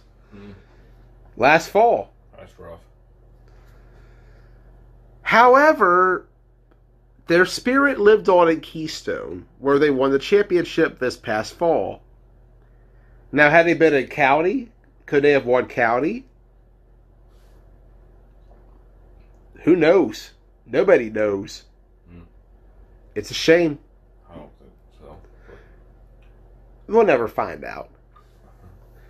But for now, the Misfits will finish 13th on the countdown. Number 12, Ross, a team that I actually wish will come back, or wish would come back, rather. We're talking about the number 12 team, an old rival of yours, actually, Ross. An old rival of yours. Who that? I'm talking about Top Gun? Top Gun. Top Gun. The number 12 team on the all-time power rankings. Oh, I always like that team, man. Let me give the recap. First ever game. Top Gun had a rough on their first day. 20-3 lost to the Red Knights to start, but then they had to play Broad Axe afterwards. This was when the Knights were loaded. This is when they had their pre-championship team. In fact, this was the season they went to the championship, the 2016 season. So looking back at it, Knights were pretty loaded. Andy was at the height of his run of the Knights. Right. To open with that and Broad Axe at the height of their dynasty, rough start. Combined score 74-3. Am I going to Nationals? I'm going to Nationals. Ross isn't. I am not. But we're going to have him live on camera some way or another. Yeah, we can do that. We'll figure it out. Yeah, we can do that. But getting back to this. The first win for Top Gun was over my Mighty Ducks, the 28-20 victory. Their greatest one, perhaps, was when they beat the Greencastle Antrim Spartans 15-9 in the B Bracket Championship in the spring of 17. Their best team, fall of 17, 6-4. Their worst, spring of 16, 3-7. Not a really good start, but that was their first season. Right. Their final game, however, was a heartbreaking 8-7 loss to the Red Knights in the fall 2018 B Bracket Championship. And joining us right now is a man who was with them the entire time. I'm talking about Ryan Lockhart. Ryan, welcome to Blunt Talk for the first time. What's up, man? Nothing much, and just glad to have you here. How about you, Ryan? Happy to be here. And we're happy to see you. Now, Ryan, tell me, Top Gun, in the beginning, how did it all start? Well, a lot of us played up in Winchester in the Sportsplex, not together. I think we came together, like me, Schaefer, Ricky, Gary, Tyler, and all those guys. We used to play pickup against each other. Probably a year or two before we came to Washington County. We used to actually dislike each other because we played each other so much. And then I think it was Ricky's idea to put a team in, and we all come together and put a team in, and we come up to Washington County and got waxed. So, Your first day you had to play Red Knights and Broad Axe. Yeah, that was not a fun time. 74-3 was the final combined score against the Hoffman brothers that day. Yep. But you definitely got the Hoffman special on that one, the scheduling. We did. Now, I got a bad two with Survivors. Our first one was against, Broad Axe. You know, I've We know how to treat the new ones here. I've never played in a game where I beat Tom Hoffman's team. I haven't either. But both times Ruckus beat Broad Axe, I was there. Oh, really? Yeah. Wow, I didn't realize you weren't there for either game. That's crazy. And then, in one of your few starts was against Broad Axe, too. Yeah. But going back to Top Gun, your greatest season, perhaps, for them was possibly the B Bracket Championship, perhaps, or was it another season? I'd say the following season was probably our best. We actually made the A Bracket, which I wasn't able to play in the A Bracket playoff game against X-Dogs, which we lost. But the season before that, when we won the B Bracket, we were kind of on the cusp of folding as it was. I mean, we were dressing like 12, 13 guys every week. I remember you had a coach and everything. They had he tried to switch it up. He had quarterback and Ricky playing wide receiver. Yeah, well, we didn't fire him. Obviously, he was just, helping out. We wanted him to help out that way. We didn't have to run the team while we were playing. If I recall correctly, he actually got in one of the games, did he? Yeah, he did. And he was about what? He was in the 60s, right? He was an old man. I was about to say, I remember hearing he was 64, and I was like, 64 years old playing D tackle. Yeah. don't get me wrong, KB was a great guy. He really didn't. I mean, I guess we didn't really think he did us any favors, so we kind of parted ways with him. But in that game he played in, we all tried to talk him out of it. We're like, dude, you're gonna get hurt. And I think it was the first play he went out there, somebody pancaked him. Ooh. But actually, that season, after he stopped coaching us, I think we won out the rest of that season. Well, the be back at playoffs. You did. You guys had one of the more impressive runs when you upset the West Virginia Ducks in the B bracket playoffs back in June of 2017. I was at that game. I was filming, and the Ducks were the favorite to win the B bracket. Top Gun was a dying joke. We kind of laughed you all off. All of us did, especially after the Warriors beat you. You lost to the Warriors, man. We laughed ourselves off. First win ever. Like I said, man, we were on the cusp of folding, and after beating the Ducks, like we didn't think we stood a chance beating the Ducks. Happy to be here. And after that happened, that gave us a little bit of life. Yeah. And then the championship game, I want to say Ricky found you in the end zone to beat the Spartans, correct? Yeah, I think there was like a minute, maybe less than a minute left. And I want to say it was like a third or fourth and long, and he threw it up to, I don't know if he was even throwing to me, but I had two guys around me, and it was kind of like a jump ball. I was able to get up high enough to tip it, and it ended up just landing in my hands on the second try. So that was one of my more hype moments. I think I threw the ball like 3 miles in the air afterwards. Yeah, that was a great play, and I remember my call on that. Like, I think I broke my voice yelling touchdown Top Gun on that call. Oh, yeah. If you go back and watch that video, like, I definitely broke a vocal cord on that one because I was so caught up in the moment watching you guys back-to-back weeks rally the way you did against both the Ducks and the Spartans. And I mean, even though it was only the B bracket, man, it was, I don't know. Those are huge wins for us. Oh, yeah, man. That was actually a turning point for you guys because you all went on to go to A next season and improve on what you did. Like, people forget the B bracket it may not be a real championship, but for some teams, it's a momentum boost. It's a turning point for a franchise. For sure. Ross, you saw it with the Warriors. Yeah. Lockhart, you saw it with Top Gun. The next season, you come out, it's a whole different vibe to it. Because you have that trophy, you have hardware, you have confidence. You've proven yourselves to be able to do it in the month of June or the month of November when it matters most. It's practice for when you get to the big time. Yep, for sure. And it was after we won the B bracket. I mean, obviously we've never really had a powerhouse team, but every season after that, we were always one game or so away from being an A bracket team again. We would have never made any noise in the A bracket. We may have upset a team in the first round, but obviously we're never going to beat the X Dogs or an ADR team, not with the 14 guys we had. But that gave us life. That's what kept us going. Otherwise, we would have folded after that B bracket season. Yeah, and you guys kept going throughout the next season. You had that great 2017 season where you were 6-3. Your best season overall. And then the year after that, 2018, was when Top Gun experienced a slide after its peak. The peak came right around the time you guys got to the playoffs. You took on the X-Dogs. You were taken down by them. It was one of those games where you just had a bad draw. That X-Dogs team went on to beat TMT a week later, and they managed to get to the league championship where they lost to Broad Axe. All right. And the next season, however, is when everything kind of fell off a little bit for you guys. You came in, new uniforms, loaded in numbers. Seemed like you guys had a top caliber team entering that spring season.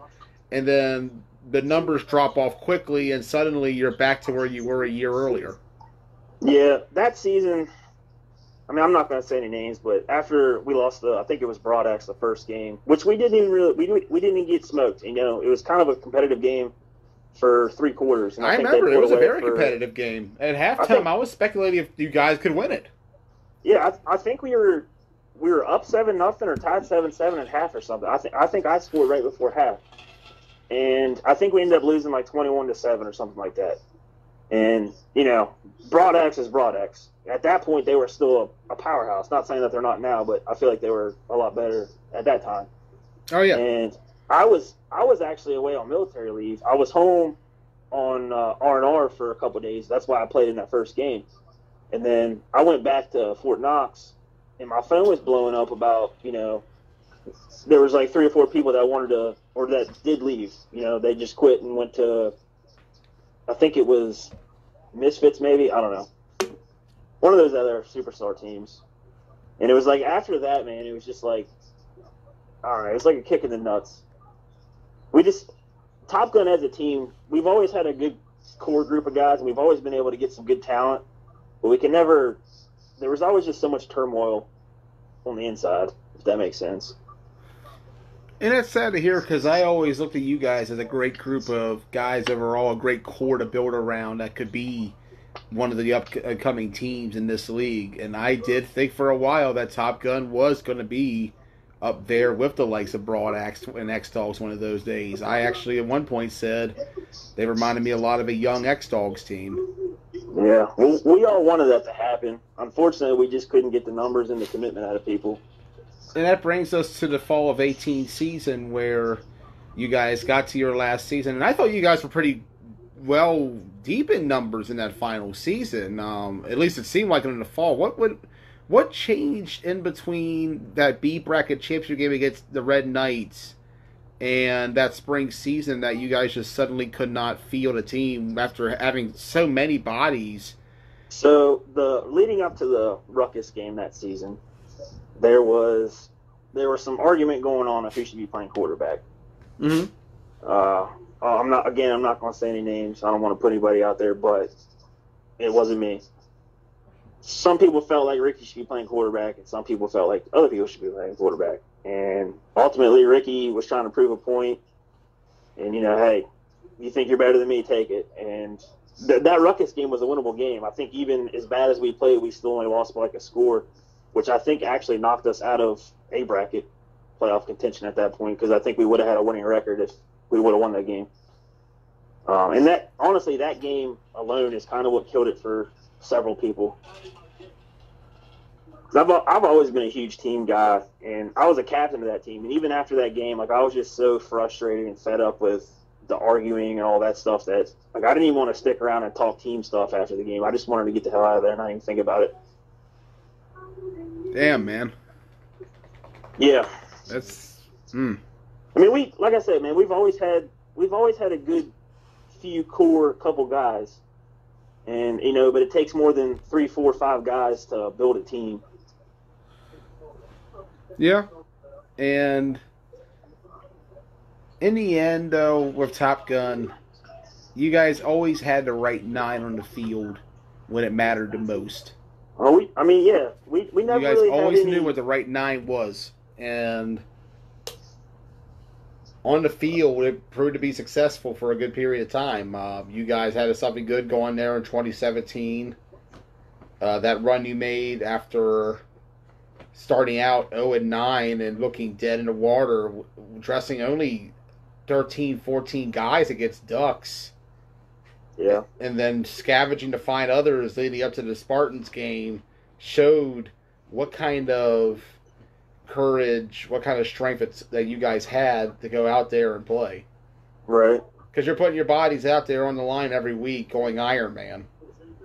A lot of it was, I mean, for the longest time, our best receiver was a 40-year-old guy, being Shad Jenkins. Who actually played for my dad, Ryan. Yeah. Shad grew up with my stepdad. He was a little bit younger, but yeah. Yeah, he played for my dad back in the late 90s.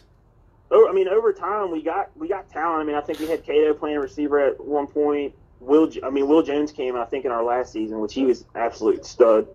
Mm-hmm. We had Kendall Redmond. He was a stud also.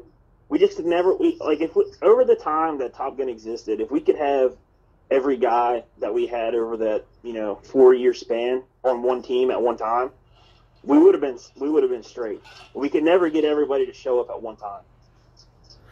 And that usually is what kills a lot of teams. Inability to get a full roster out there. If you don't have the numbers and right guys, you're not going to be able to put a squad together. That's what killed the Ducks. The Ducks couldn't field a team in the fall of 17, so they killed it instead. Yeah. And the same fate beheld Top Gun, unfortunately. But I was happy to see you guys, at least to an extent, had a Top Gun reunion down in Winchester in that tournament that ADR held back in June. Even though the results were not favorable, it's still cool that Top Gun lives on some way or another. And it was nice to have you, Ricky, and Gary together on Ruckus back at the Summer Sizzler for the period of time you guys were on the field together. Yeah, well, yeah.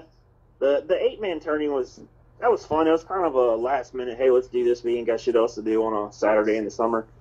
So we put a team in. It was the first time any of us have really played 8-man. Of course, in 9-man you can stiff arm and all that stuff. So a lot of us weren't used to it, and like I'm not a super. I mean, I'm athletic for my size, but I can't break down and juke people out. Shit, I'll blow an ACL. I usually just like to stiff arm people or run out of bounds or whatever. Right. So it took a little bit for me to get used to. I think we competed fairly decent, I guess. I mean, I think we went like 0-3, but it was fun. Yeah, and I think it's good seeing you guys all out there together. It's good seeing Top Gun again. Like, it was one of those nice little, hey, good to see it still lives. Oh, for sure. And then the Summer Sizzler, we got to play together for a game maybe. I was on a bum leg to begin with. I got hurt in that the Charm City tournament. I honestly probably shouldn't have played the Summer Sizzler, but I tried. I gave you props for coming out there and trying. So we did get to play together again for that short period of time. And I believe we actually, during that game, Ryan, we had Cato on the field on our defense, too. So you had pretty much almost 4 Top Gun guys on the field at once together. Yeah. Nice little cool moment there for the Sizzler that I just thought about. Well, I don't know if you're getting to this question or not, but we were working on a reunion in Washington County. I heard a rumor of that. Yeah, it wasn't necessarily going to be Top Gun, but right, and it still may happen. I think most of them are decided. I'm still undecided. I'm undecided if I'm even going to play flag anymore, to be honest with you. See what happens, man. You got the whole winter to think about it. It's the time of the year for everybody to just sit back, breathe a little bit, and worry about their personal lives and where they want to go with everything else. Christmas is in a week. Christmas, man. It's Christmas. New Year's is coming up. Super Bowl is coming. I'm sure Ryan's looking forward to number 7 in February. Let's not get carried away. Yeah, I don't know, man. I'm going to play semi-pro with Brunswick.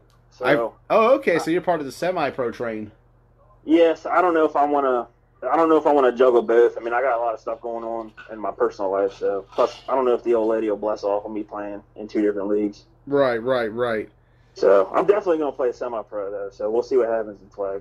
All right, we'll see how it goes, Ryan. Thank you for joining us once again. Yeah, man. Thanks for having me. Yep, it's good to hear from you.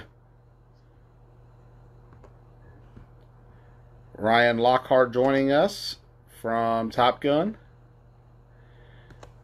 Ross, what was your impressions of the Warriors Top Gun rivalry? I loved it.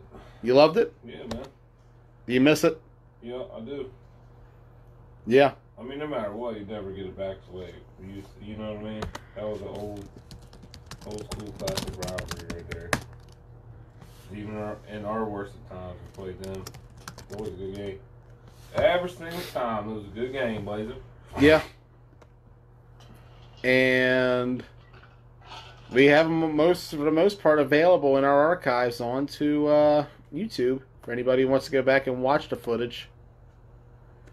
Warriors Top Gun, one of the best rivalries in the WCFFL.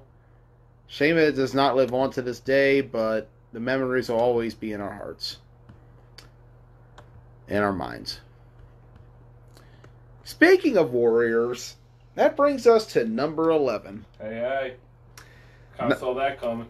19-49 is your overall record. Yeah. Your first ever game was a 34-0 loss to Ruckus in the fall of 16. With a whole bunch of Warriors players over there wearing orange. Yeah, they had Shope and Snavely, right? and they both played quarterback. Yup. Snavely destroyed you guys in his first ever flag game. I tackled him, though. Did you? I told him I was going to earlier in the week, and I did. Did you? My man. Good stuff. David McSherry, dude, annihilated me in the back. Hit me in the back, dude. Oh, did he? And they didn't call it. And it was a total hit in the back, right on the sideline. You got that first day treatment. Yep. I was like, well. Welcome to county. This is truly contact flag football here. And you had to wear the white T-shirts. Man, I don't remember what we wore. We did get those jerseys, those black and blue jerseys. We got those pretty quickly, though. Shout out to Keith Cameron, one of the founders. Originally, he is still. Keith Cameron's still the boss man. Sits back over he's like the owner that just sits back at the desk reading the newspaper with his feet up. Yeah. Goes out to lunch every once in a while, you know. I like that. Yeah, man. That's the job I want. I keep him involved. Hey, man, he's a guy to keep involved. Keeps one of the more knowledgeable guys in the flag game. Keith's my guy. First ever win for the Warriors was 20-19 over Top Gun in the spring of 17. Yup. Was that the William Dayhoff? Will Dayhoff picked 6 on Ricky Miller. Yeah, I ended up getting hit in the back, I think, in that game, too. I was on the ground. I remember being on the ground while he was running. And I remember laying on the ground thinking, I really hope he makes it. And he did, man. I heard everybody start celebrating. I was like, yeah. Dayhoff got there. He won the game for you guys. The first victory was sweet. Bittersweet indeed. I don't care what anybody says. But your greatest victory, perhaps,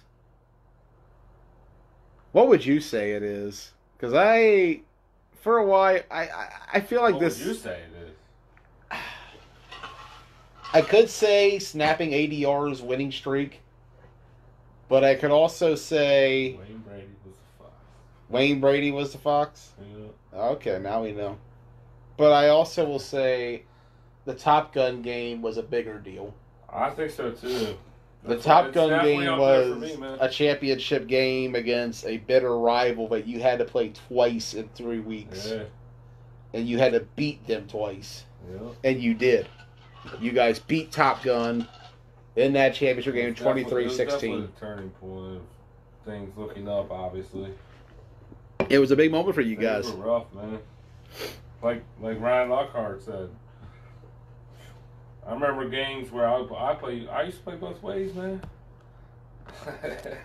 And then I totally gave up on offense because I was tired of just sitting there getting my ass kicked all day long. Just sitting there taking a beating while trying to block. It's a pain in the ass. I do it now, but I still don't fully like it, but I do it. I feel like I'm pretty decent at it. But I remember it was easier to count that we had 9 people on the field. I would look at the sideline, make sure we had 3 on the sideline. That's how I knew we had 9 on the field. That's how bad it used to be. So. Yikes. Yeah. But yeah, definitely Top Gun rivalry, man. I miss it. It was good stuff. Program, we've always had a little thing program too. Kind of always played them close. Always hard-nosed line play from both teams. I've always liked program too. Program's family. A lot familiar. Yeah, I feel that. They are, man. Always liked those guys. Your best team, Ross, was the fall of 19. You guys went 6-3. Your best record overall. You mean the season we just had? Yeah. A lot of momentum entering the Roaring 20s. Just saying, watch out. Your worst team, however, was the fall of 16, which is the 3rd worst team of the decade. What was the final numbers on that one, man? Did we score at all? You scored. You guys scored 2.33 points per game. 2 1/3 points per game. That's bad. How many games we play? Kyle Marshall would score more than that. I mean, honestly, on average, still to this day, Kyle Marshall has his place, man. It's still. I see why you guys brought a kicker in. You need some offense. It's facts. Our offense is always facts. Defense is good, but it's always been on the field the whole damn time. Because our offense will go 4 and out or 1 and out. Sure. Dude, we have to hold the record for QBs. probably maybe not hold the record. Did you ever play 5 in one game? Yes. Oh, hey, we got something in common. Yep. North, when we played North that season. Which game was that? Who was name the 5 quarterbacks? I don't remember. It was Cody at one point. It was what was that one young guy? That one young guy that we had, man. I don't remember his name. He's only there for like 3. We had Connor Thomas play QB. I was trying everything. That was 3. There was definitely 2 more. I don't remember. I don't remember anymore. Foster. That was like I remember that was a bad. Foster. Did Foster? No, it was. Foster wasn't even on your team. No. That it was, season. What's his face, man? The other guy from Mayhem. Oh, you had Zach Kroll. Yeah, Kroll. Yeah. Kroll started, I think, but he got hurt. Yep. And then I think we put Snavely in there, and he may have got hurt or something. And we just tried to switch it up. Pretty sure Andy Sigler, Connor, and the guy that Connor brought. He was. Jeez. Shoot, he was probably 18. Really young. I don't remember his name, man. 2019 was much better to you. Yeah. 2018 was rough. 2017 was rough. 2016 was rough. 2018 was, towards the end, was okay. And then when we won the B bracket in South? Yeah. I'll take that. That was fall, right? No, spring. You went backwards into fall. Spring, yeah, you're right. Fall was your worst season. You're right, it was bad.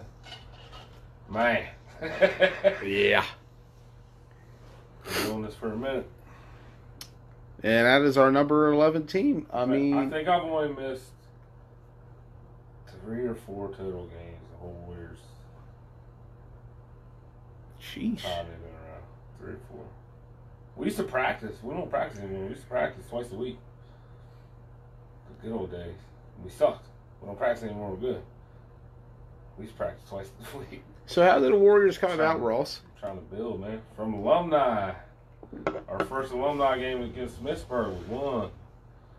And actually, Zabu helped kind of start it because he was telling us during practices, like, you guys got to get in this flag league up here. We're playing flag. Everybody keeps talking about how they want to keep playing football after this. It's good to get back together, blah, blah, blah. That's how it started. Damn, man. Joe Klein went to the first captain's meeting. I think it was at, was that Tilted Kilt that year? Probably. I think we used to go to Tilted Kilt. I think it was because I think I was mad I couldn't make it. Joe Klein's the true originator of it. He's the one who actually went to the meeting. But it was kind of me, Keith, Joe, and Will was involved. And we kind of just were like, we're going to do this.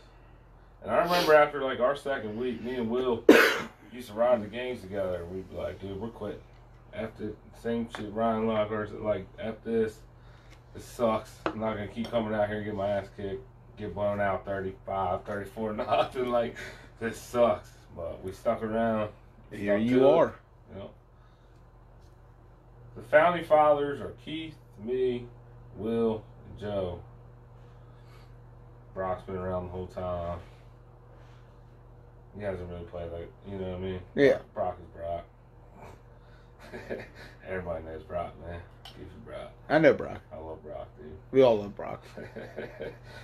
That man's a dog, too. What is the biggest change you've seen over time with the Warriors? Because this started out as an alumni team. Recruiting. I'm about to say, because you guys went from a lot of Boonesboro guys. We used to have a strict kind of well, we started trying to have a strict Boonesboro code here, but clearly it wasn't working out. So then we kind of, people friends, you know. Yeah. All that kind of deal. And then we started recruiting within the league and started expanding on it. People. Swagger started here. Yeah, Swagger was a Warrior. Swagger started here. RJ Hilliard. Clearly didn't start here, but he played here. We've had all kinds of people here. Yeah, you guys have grown a lot. Dude, I used to walk around town. I remember the good old days. I did it actually the other day to somebody. My buddy was like, look at you still recruiting. Always recruiting for flag. I'm like, man, you never know. Could have the next flag all-star right here standing in front of you. You never know. You never know. And the Warriors have certainly brought in their own. And We'll see what the Roaring 20s hold for them, but right now they're number 11 in the all-decade power rankings. I'm pretty sure when you first started telling me about this, I was like, what are we going to be, like 24, 25? Number 11. I'll take 11. As we get to number 10, number 10 is a team that the Warriors have played a lot over the years. We're talking about the first team on this countdown with at least a minimum of 50 games played with a winning record. Mm-hmm. The Program, 42 and 34. First ever game for the Program was back in the spring of 16, was a 18-7 win over the Mighty Ducks. That was the Ducks' first ever game too. So it was a battle of first between two squads. The greatest win was 21-13 over AF Fed in the spring of 18. Give me a beer while you're there. Thank you, sir. Their best team was the spring of 18. They went 7-2. Their worst team was the fall of 17, where they went 3-8. The Program overall recently won a B bracket championship. Sorry about that. They defeated the Spartans in that game. 42 and 34, excellent record, or a good record over time. I wouldn't say excellent, but a good record over time. They've been around since 2016. And if I can get this to actually work.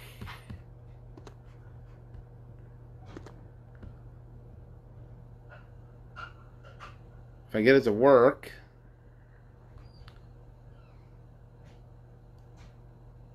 It's ringing. Joining us now from the Program, Swole himself, J-Dub. Welcome to the show. It's cracking. It's cracking. Nothing much, sir. I'm enjoying a nice, lovely night here at Ross's place. Counting down these power rankings. You're number 10. You made the top 10. How's it make you feel? Oh, man, that's what's up, man. We appreciate it. Appreciate the love. Trying to do our best, you know. Yeah. And you guys have certainly done a great job over the last couple of years of building up a team. You've been on the circuit. You've been to the league semifinals, the Final Four, so to speak, on two different occasions. Once in the spring of 16, once in the spring of 18. So you've gotten close to the championship. You just haven't quite gotten there yet. But recently you got the B bracket championship, which history shows is a stepping stone to something bigger. Yeah, you're right about that. I mean, we know we're an A bracket team. We just had a bad season this year, so we'll take the B bracket championship, but we're definitely not satisfied with that. You know, like it's humbling. It was a humbling experience. Yeah. And truthfully, though, I feel like it's going to pay great dividends all for you guys. You're going to be able to... Wait, who you talking to? Talking to J-Dub. Oh, shit. What's up, J-Dub? What's going on with you, man? I was like, wait, this is J-Dub? Yeah. Yeah. What's going on? What's cracking with y'all? What's up? Man, I had a long-ass day, man. Fucking work late. Now I'm here drinking with Joey, fucking doing his live show or whatever. Oh, man. Typical Wednesday night, Ross. Yeah. But J-Dub, tell me how the program was first founded. I remember it was back in the spring of 16 you guys made your debut, but how did it all come to be? Oh, man. A couple of guys, you know, we played with the Nighthawks. A couple of guys played with the Nighthawks. The defense of the Nighthawks pretty much started the program. Like me, Malala, Cortez, a couple of the guys on defense, he's talking about keep playing, man. The offense was stagnant. So, like, pretty much how the program be, but we got tired of the shit and we wanted to start our own team, so that's what happened. Okay. So the name of the program, who came up with it? Me, Lion Ted at the same time. Like, pretty much, we was having a smoke session in my crib, and me, Lion Ted, like, yo. And, like, that's always been my favorite movie. Like, my football movie always been the program. My favorite movie. I love Alvin Mack. I love everything about it, so man, we're going to have the program. Let's name the team. Like, fuck it.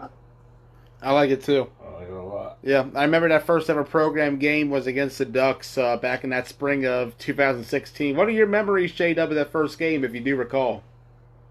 Oh, man, I don't even remember. You said we won? We won that game? You guys beat us 18-7. I actually have the film. I'm gonna see if I can post that on the YouTube soon.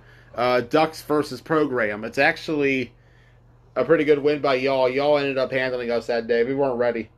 Did I get any penalties? Pretty good chance you did.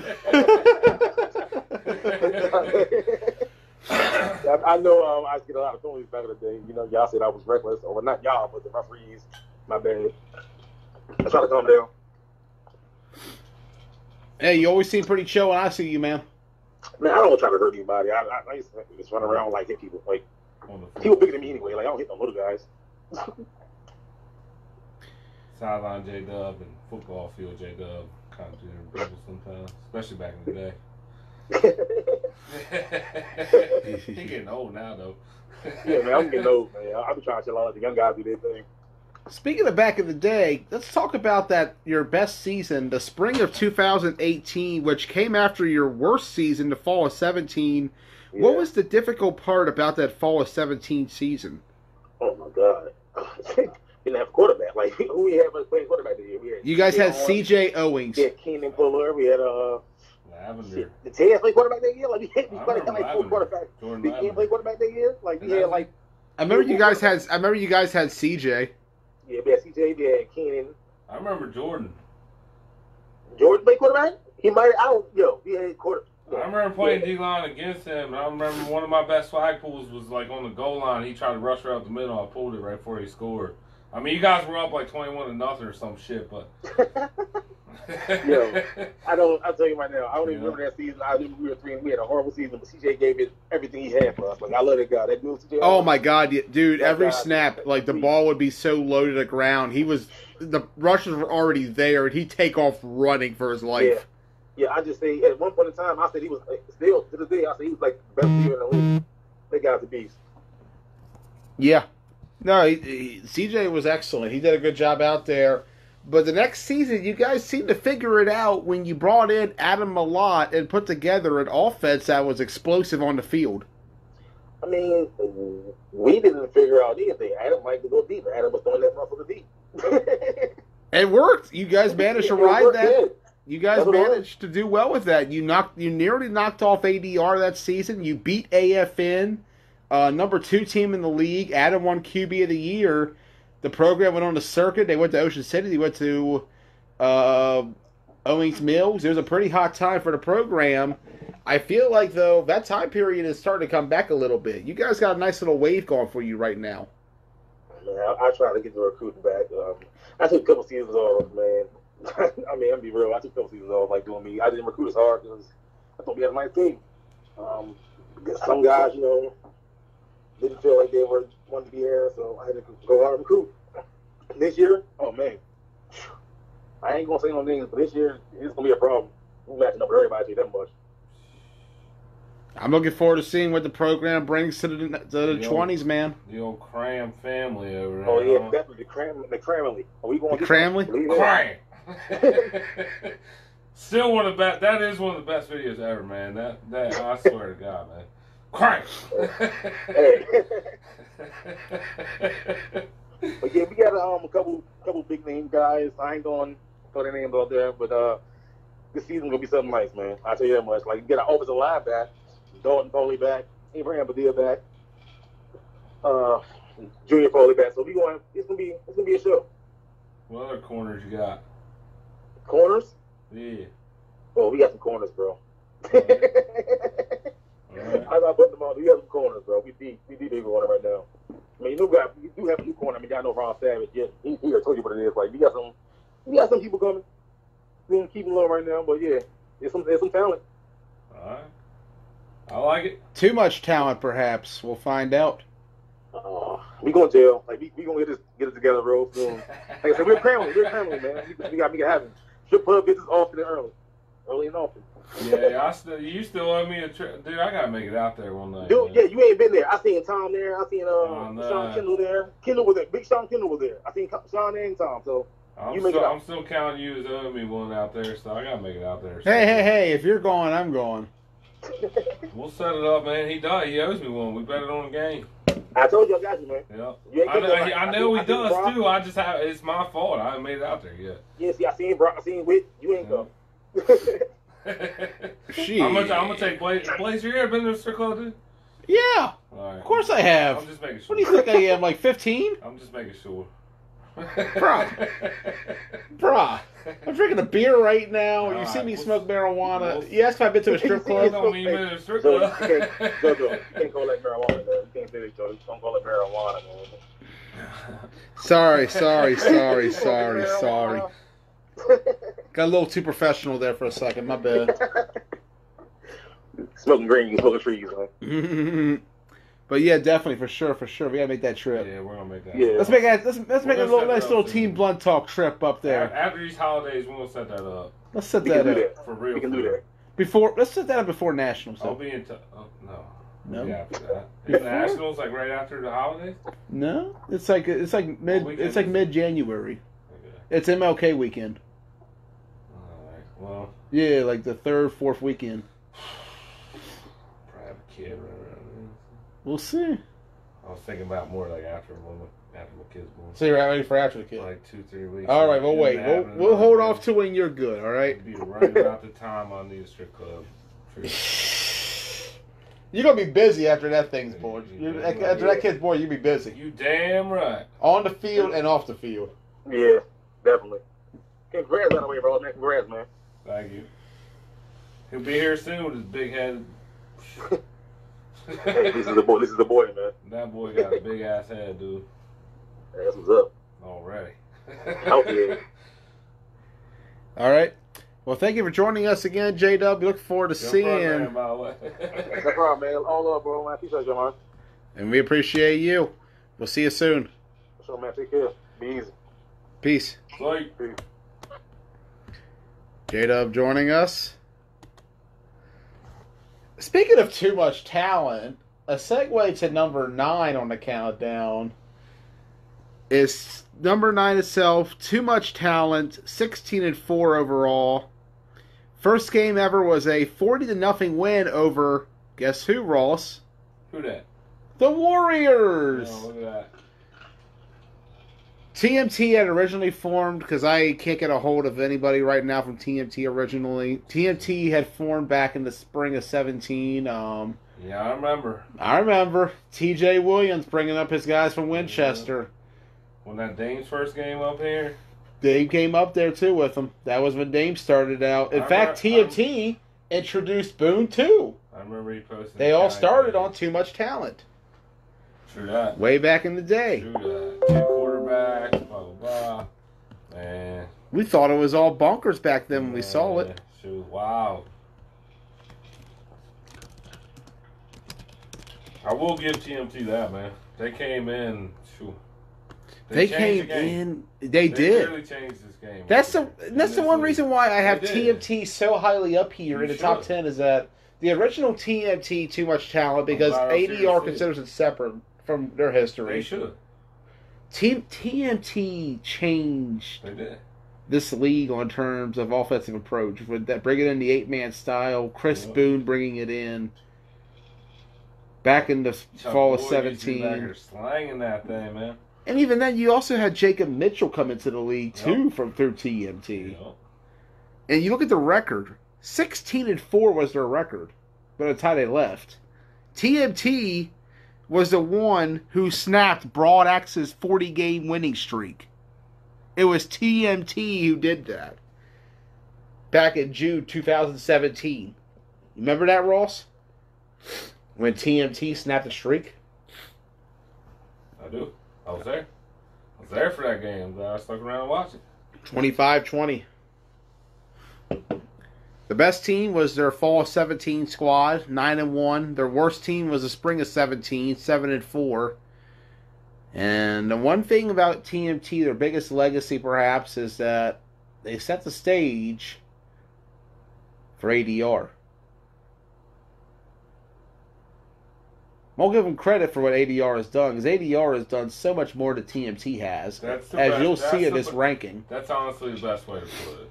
TMT set the stage for ADR. The stage was set. I think that's the best way to put it. It was the beginning.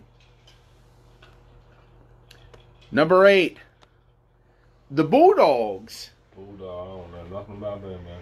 They're a holdover from the last. Talking About Strong Island. Birdman. Nah, Alfieri ain't on our show tonight. We don't got Alfieri or Boot. Sorry about that. We're talking about the Washington County Bulldogs. I don't know nothing about that. Before my time. Way before your time, actually. The I've heard good Bulldogs, things, though. many good things. The Bulldogs were a team who was successful in the previous decade. They actually won our league back in the mid-2000s. Twice. Really? Yeah.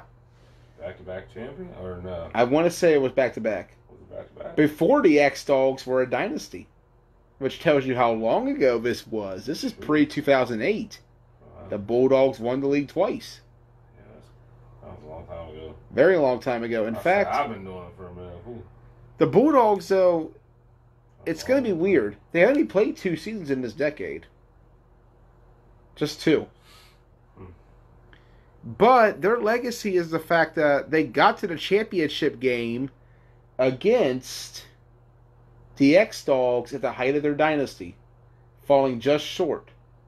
And not just that, the names on the Bulldogs still play in this league to this day. George Nunn, Mike Lee, Tyler Spencer. Our own T. Spence was a Bulldog. Yeah. Where's he at? Make him call in. I'm going to hit him up. I tried that too. We tried that already. He hasn't answered. So no call in from him. Oh well. Bulldogs won it in 2006 and 2007. Okay, so they were literally before the X-Dogs dynasty. Right before that. Thank you, Chuck. But yeah, the Bulldogs got to the league championship against X-Dogs, fell short in the championship game. And then the next season, they lost to the X-Dogs in the league semifinals. And that was it. They folded right afterward. Huh. The Bulldogs ended, and George went to the X. I don't know how many they played total, but I want to say they were around from the late 90s onward. You don't have Yeah, I don't. your The Joey league, Blaze numbers on them and all the that. league archives only go back to 2011. Okay. But the league champion goes back to like 1970. Bulldogs was it for 06 and 07. All right. I actually pulled up the X-Dogs stat because the X-Dogs website has that game listed. X-Dogs are the GOAT of stat keeping. Yeah, big facts. The GOATs. Big facts. But the Bulldogs, in the end, number 8 in the countdown. It's a good spot for them. I like it. Number 8. Clearly. Or sorry, 7. Screwed that up. Number 7 is a team that, during a short time in this league, made a pretty big impact. I'm talking about Market Street Mayhem. Oh, man. MSM. Good old Market Street. First game was a 35-7 win over Ruckus. Their greatest win, however, came when they beat the Red Knights 29-7 in the spring of 16 league semifinals. It was right there that Market Street took the league by storm. MSM proceeded in 2016 to give Broadaxe their best challenge. Their best team was that fall, going 8-2. However, they just could never win. They fell short twice against Broadaxe. Once in the spring of 16, another time in the fall. But they gave their best fight of any team during that time period. Nobody challenged Broadaxe harder outside of X-Dogs and Market Street during that span. Man, I used to hate playing them, dude. Justin Fox would just run all over you. I remember we used to call them steroid dudes. What did you call them? Jacked up, like every single one. What did you call them? Fox ran all over you. We were like, man, these guys just stay at the gym, taking steroids and shit. I remember that was the thing with them. That's what we used to say. They kick their ass every time. Every time. Yeah. MSM's worst team, however, was their first and their last team. They didn't make playoffs either years. MSM's kind of a weird oddity. Fun fact, you know what the record is? When did they start? The fall of 15. Before that, they had been set. They had actually. I'll let our guy from MSM tell us some more about it in a moment. You got a guy? I got a guy. Right on. We got a guy. Nice. You know what? Let's call him in. The final MSM game was a 25-13 loss to TMT. That was it. Spring of 17. JB. Alex Foster joining us right now from Market Street Mayhem. Foster, welcome to the show. What's up, man? How you guys doing? Oh, hey there, Foster. Rosser. Foster, so Ross said that he thought you guys were on steroids. Any truth to this rumor? That's I not can exactly what I confirm said. nor deny that allegation. That's not exactly what I said anyway.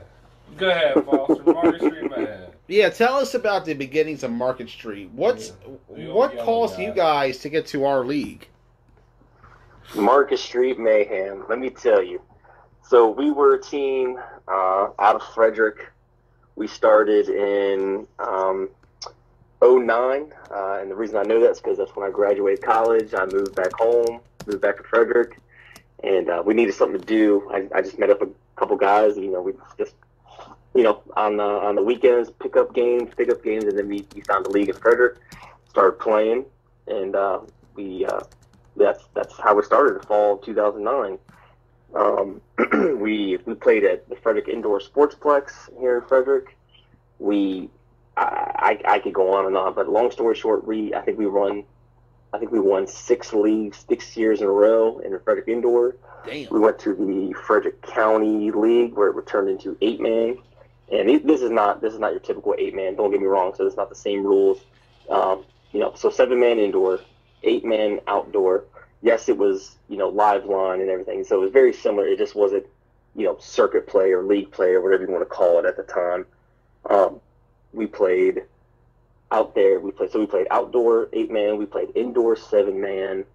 And it was just a group of guys that, we just kind of threw together and, hey, do you know this guy? Or, hey, do you know this guy? And, yeah, let's put a team together. And our very first year, we won the championship in indoor with dudes,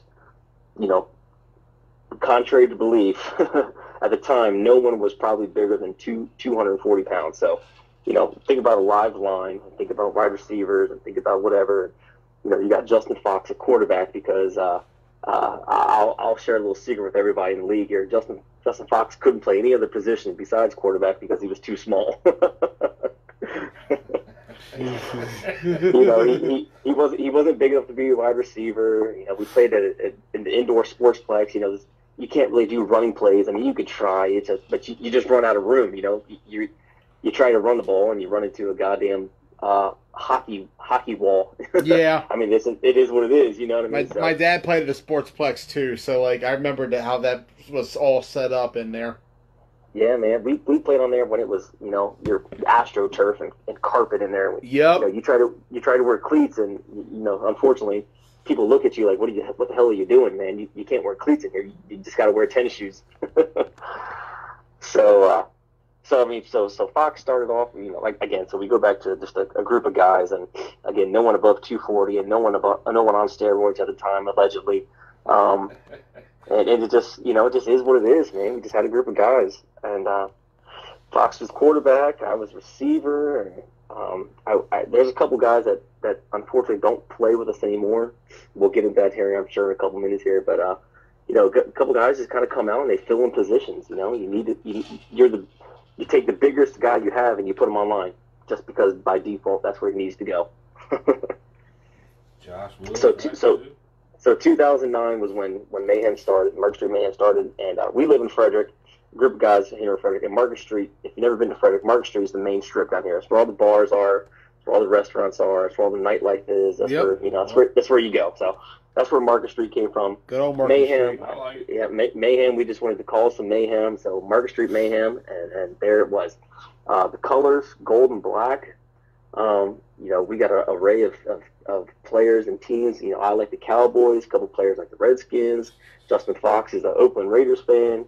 Our boy Tracy is a Patriots fan. So we just couldn't settle on any color scheme, and we went with the most hated team amongst everybody. Any guesses? The Pittsburgh Steelers. Pittsburgh Steelers. Yep, you got it. Nice. So we all kind of agreed on it. We hate Pittsburgh Steelers. Frederick High School is gold and yellow and black here in Frederick, and I said, you know what? Let's just go with that, and that's how it started, man. That's how it started. I love that shit. I love that too. That's fucking wow. I didn't know that about Market Street at all. In fact, now that I think about it, weren't you guys on YouTube way back in the day too? Like there's Market Street videos on the Sportsplex, right? Yes, there is. That's exactly how we started. So Joey, I don't mean to take away from you, but we have a little video archive, you could say, of some of these indoor Sportsplex games that we had going on, and I encourage you to look them up. I don't know the YouTube channel anymore. I don't know if we hold the rights to it, if somebody else put it up there. I really don't know, honestly. We do have a Market Street Mayhem Facebook page. I can tell you right now, it's been inactive for a long time. I do get a little notification every once in a while to say, hey, one person looked at you in the past year. So I do. I'm still an admin on there. I just obviously there's nothing for me to post. So. That pay. Wow. So what led to you guys joining Washington County? Like you had all the success in Frederick. You were running Frederick County there for a bit. What led to you coming to Washington County? So again, after our success, multiple. I'm not trying to toot my own horn. Don't take it that way, anybody watching. But multiple championships, indoor, outdoor. We saw the Hagerstown Mason-Dixon League tournament pop up somewhere. I don't remember where it came. I don't remember who showed it to us or what have you. And it said, Mason-Dixon. And so this was right at the kind of end of one of our leagues. Obviously, the fall league here. And we said, you know what, man, let's go out there and do this. Let's take it to the next step. We're tired of playing in Frederick. And actually, I do know exactly what happened here. We had a sponsorship by the Sportsplex, and then a year later they took it away from us and basically said, hey, teams don't want to play because you guys win, so we're denying your sponsorship. Oh wow! So we said, you know what, we're out of here, and we're going to go somewhere else, and then come into the Mason-Dixon Flyer, and we said, let's join, let's see what this is about, and let's go for it. Well, we didn't know the difference between A and B. We just said, well, screw it, we're just going to go A. And I do remember, and Joey, quote me if this was you or not, I do remember someone saying, this team is either the real deal or they're going to get shit on. Does that ring any bells to you or no? That may have been something I said, because I remember hearing a lot of hype around this team called Market Street Mayhem around this time. I remember Andy was hyping you guys up, but the thing was, like the way that I didn't know who you guys were. That was the problem. Mm-hmm. I remember he said it. He was like, "Yeah, we might have Market Street Mayhem come to our league after this," and I'm like, "Who?" I literally had no idea what he was talking about, but that's not like something I would have said back then. It's been a long time, trust me. And trust me, dude, fair enough. I could care less, honestly. If you're a brand new team coming somewhere and no one knows who the hell you are, I'm sure people are going to say the same thing. Who the hell is this team? And you might know one or two people that kind of know the Frederick area or have heard of it, and they're like, oh, I know, yeah, they're pretty good. They've won, they won the league a couple times, yada yada yada. So, you guys ran Frederick. Looking back at it, I wish I knew more. Our first game in the tournament. Do you know this one? I know it. Do you?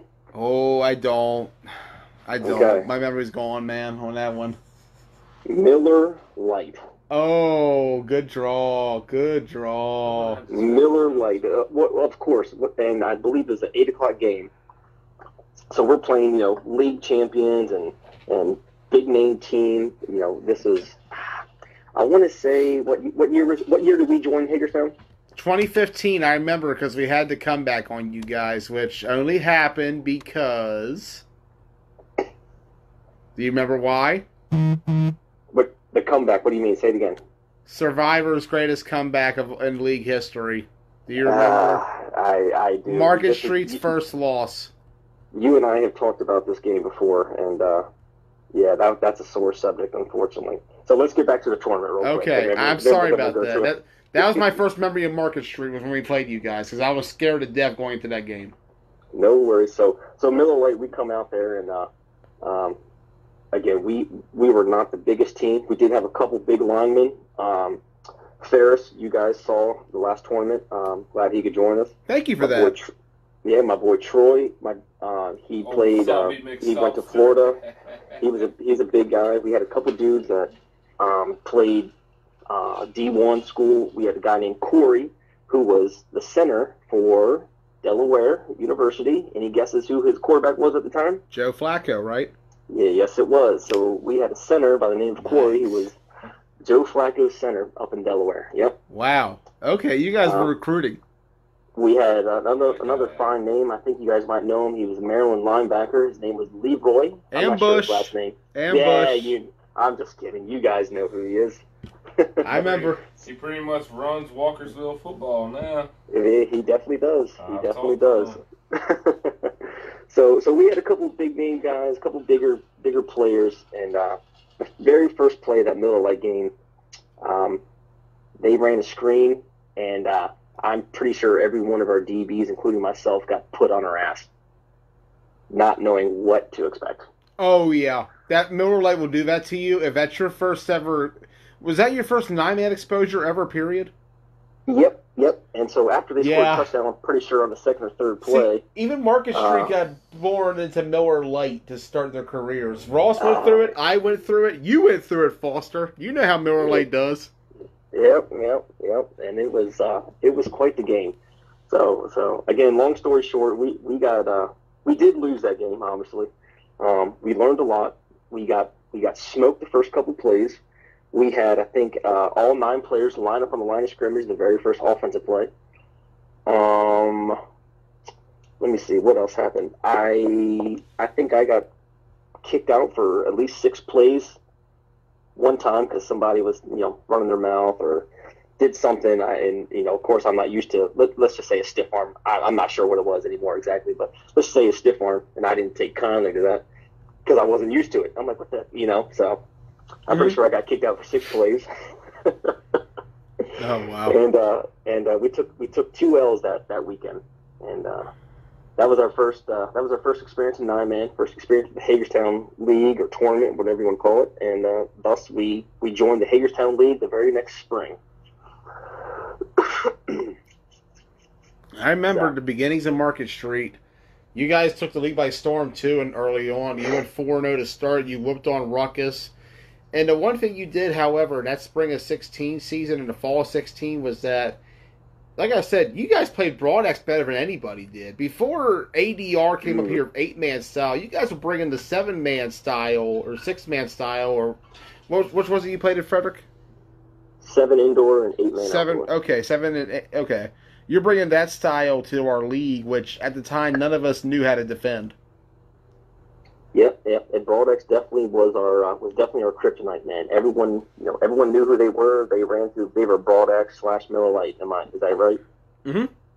Yep. So everyone in the league knew who they were. The very first game that we played against them, we learned quickly who they were, and they kind of became the unproclaimed rival of Market Street Mayhem of that first year, I should say. Red Knights became the unproclaimed rival the next year, but Broadex definitely had our number that first year. We gave it everything, man. We just couldn't finish. And if there's anything, that's definitely the theme with Market Street Mayhem, unfortunately. Definitely.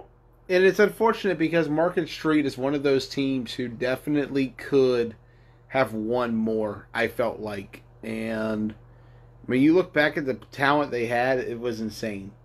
What was... What was the whole reasoning for Market Street ending, though? Because you think about it, Foster, you guys in 2016 were successful. You guys got to the title game back-to-back seasons. And then spring of 17 happens. There's some losses coming along the way.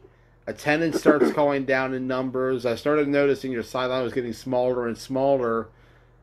While you guys were still holding your own in a lot of games. Like, I look back at the last game against TMT, it's only a 12-point loss. And from what I was hearing, you guys didn't dress that many that day either. Yeah, I'm pretty sure we had maybe one sub that day. But it's the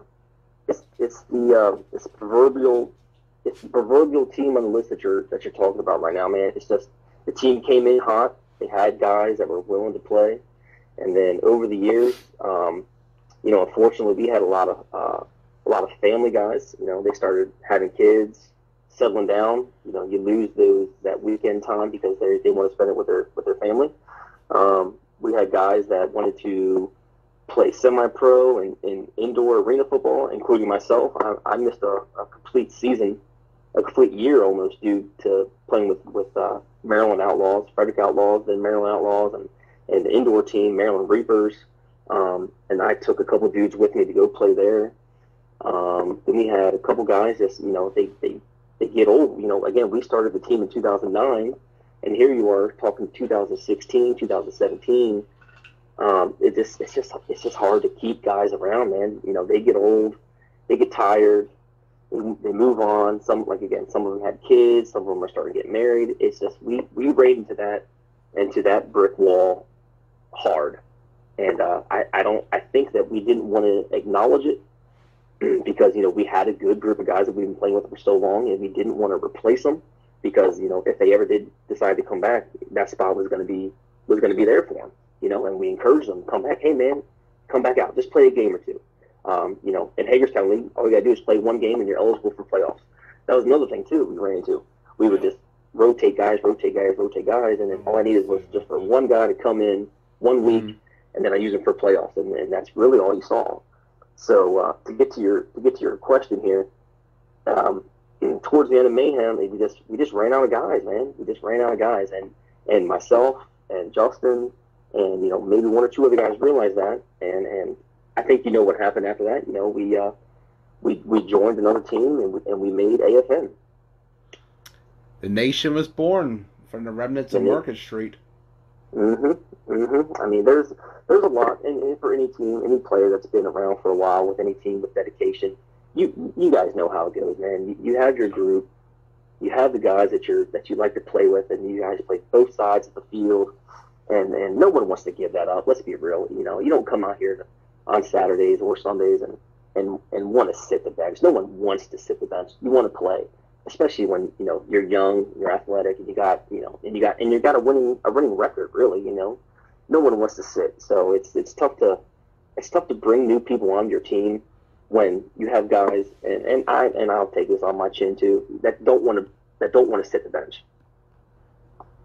Right. So there's a fine line. Yeah, and dude, I'm 32 years old, man. I still love the game. I love playing. But I've definitely taken a couple steps back, and I'm not looking to play both sides of the field anymore. I love it. Don't get me wrong. I'll definitely do it. But if I got a guy who can outrun me or can jump higher than me nowadays, man, go ahead. I'm here for the win. I'm not here for self glory and self. Yeah, I'm not here for all that, man. Hence why I'm with the Warriors. Well, most improved player of the year, 2019, Alex Foster himself. But before that, he was starring on Market Street Mayhem, a team that a lot of us will never forget. MSM, for the short time they were here, made a big impact. Hey, dude, I don't know if I missed it or not. What was our total record then? You might be surprised by this. 22-18. I'm really not. I'm really not surprised because as we talked before, and as I'm listening to the broadcast here, and you're going down to the numbers and going down to your numbers, and of course, I'm not going to give away your secrets there, Jerry. But you told me Market Street's coming up in the list somewhere, right? Oh yeah, I was giving you a hint. I'm listening as we go down the list, and I'm waiting for us. And again, I know we never won a championship. Yes, we went to the championship game a couple times. Yes, we made top 4 in semis and all that stuff. But we never were that team that made that final push and won the league. And, it was tough. It was tough for Market Street as a team to go from Frederick County winning back to back, nonstop championships to coming up here and man, just couldn't get it every year in and year out. And injuries were a huge problem amongst us. Huge problem. I don't know what it was, man. We were just plagued by that.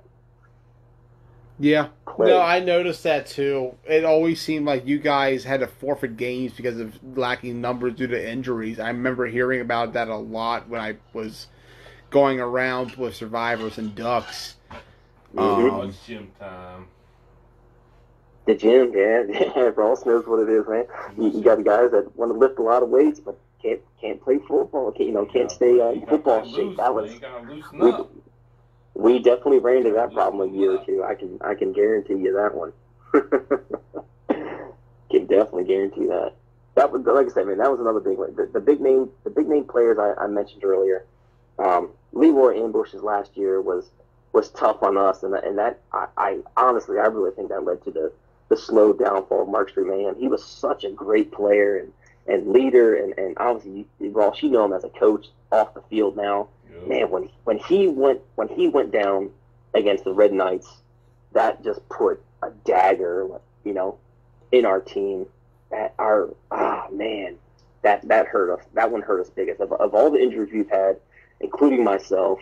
Man, that one hurt. And I don't think Leroy's listening tonight, but I'll text him tomorrow morning and tell him I gave him a nice shout out, and but man, that one hurt. That one hurt for sure. He was certainly the heart and soul of that defense. Yep. He brought an aspect to a lot of players who never really played organized ball. Myself, I never played organized team ball growing up. I graduated high school with 120 pounds. I didn't play football growing up. Justin Fox, I can say right now, didn't play football growing up. And he and I are boys, so I can say this on the air. I don't really care. He was a foot fairy, man. He played soccer. He was one of those guys. I remember. So, I love giving him some shit. I love giving him shit, man. Frederick County calls them foot fairies. We call them grass fairies over here. Yeah, it's Boonesboro for you. Yep. But anyways, Foster, thank you for joining us once again. It's good to hear from you. Foster. Always, guys. I appreciate it. Sorry I took up a little extra time. Get through the last. What number were we? 7. So get through the last 6 here. I'm looking forward to hearing who these teams are, man. I say we do number 6 and then leave top 5 for another day. You want to leave top 5 for another day? I think so. I agree, Ross. It is almost bedtime. I'd like to leave top 5 another day. You know what? I've had a long day. We're going to stop it here, actually. We're going to cut it off here. You going to do a top 6? We're going to do a top 6 because I want to hear from this next one because he's not available to talk to tonight. All right, there you go. So I'm going to wait for this next guy. All right. Well, tell him I apologize for taking up his time, but I'll look forward to next week. And if there's anything else you guys want to talk about, let me know. We got a couple more minutes until we end this thing up. Otherwise, I'll catch you next Wednesday. Well, looking forward to spring season there, Foster. Hey, that's not what this show is about tonight, Ross. We'll talk about that another time. We're talking about Mark Street Mayhem right now. You want to talk about, Gold and black. Any chance that we could ever see a variation of a Market Street reunion? You don't know how bad. I actually went back and listened to an old Blunt Talk. I remember wishing you guys would have worn Market Street yellow in the playoff game against ADR back in 2018. Y'all should have worn the Market Street yellow as Mayhem. Because MS Sim's legacy in the postseason is one of the greatest in football. Every time Justin Fox started for his team in the postseason, they made the championship. Yes. There was so it's funny you say that because Fox and I were the only ones that did wear the yellow jerseys in warm-ups that day. I know exactly what day you're talking about. Yep. He and I brought them. We didn't talk about it. We just had them in our bags. And I said, hey, man, let's just throw these on for warm-up and just, screw around. And I don't remember if he wore his during the game or not, actually. But we definitely wore them for warm-ups. And as far as he goes as quarterback and to make us to the playoffs, man, yeah, I tell you what, he definitely put a name for himself in the league.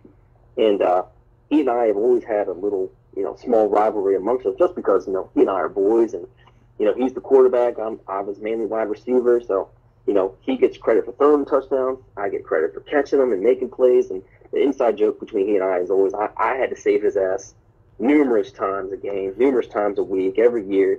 He just throws the ball up and I go get it. Joey, we talked about the one game, the game that I broke my leg on against Survivors and took Mayhem's one of the biggest losses ever. And he wasn't there that day, so I had to play quarterback. He wasn't. Yeah, I remember he got hurt a week before, actually, I believe. I remember hearing, correct? Yeah, he did. I think it goes back to the injury thing. You guys had so much bad luck that you were 4-0 to start that season, and then you lost the last 5, and then I remember Andy saying you all wouldn't play playoffs because you were down in numbers.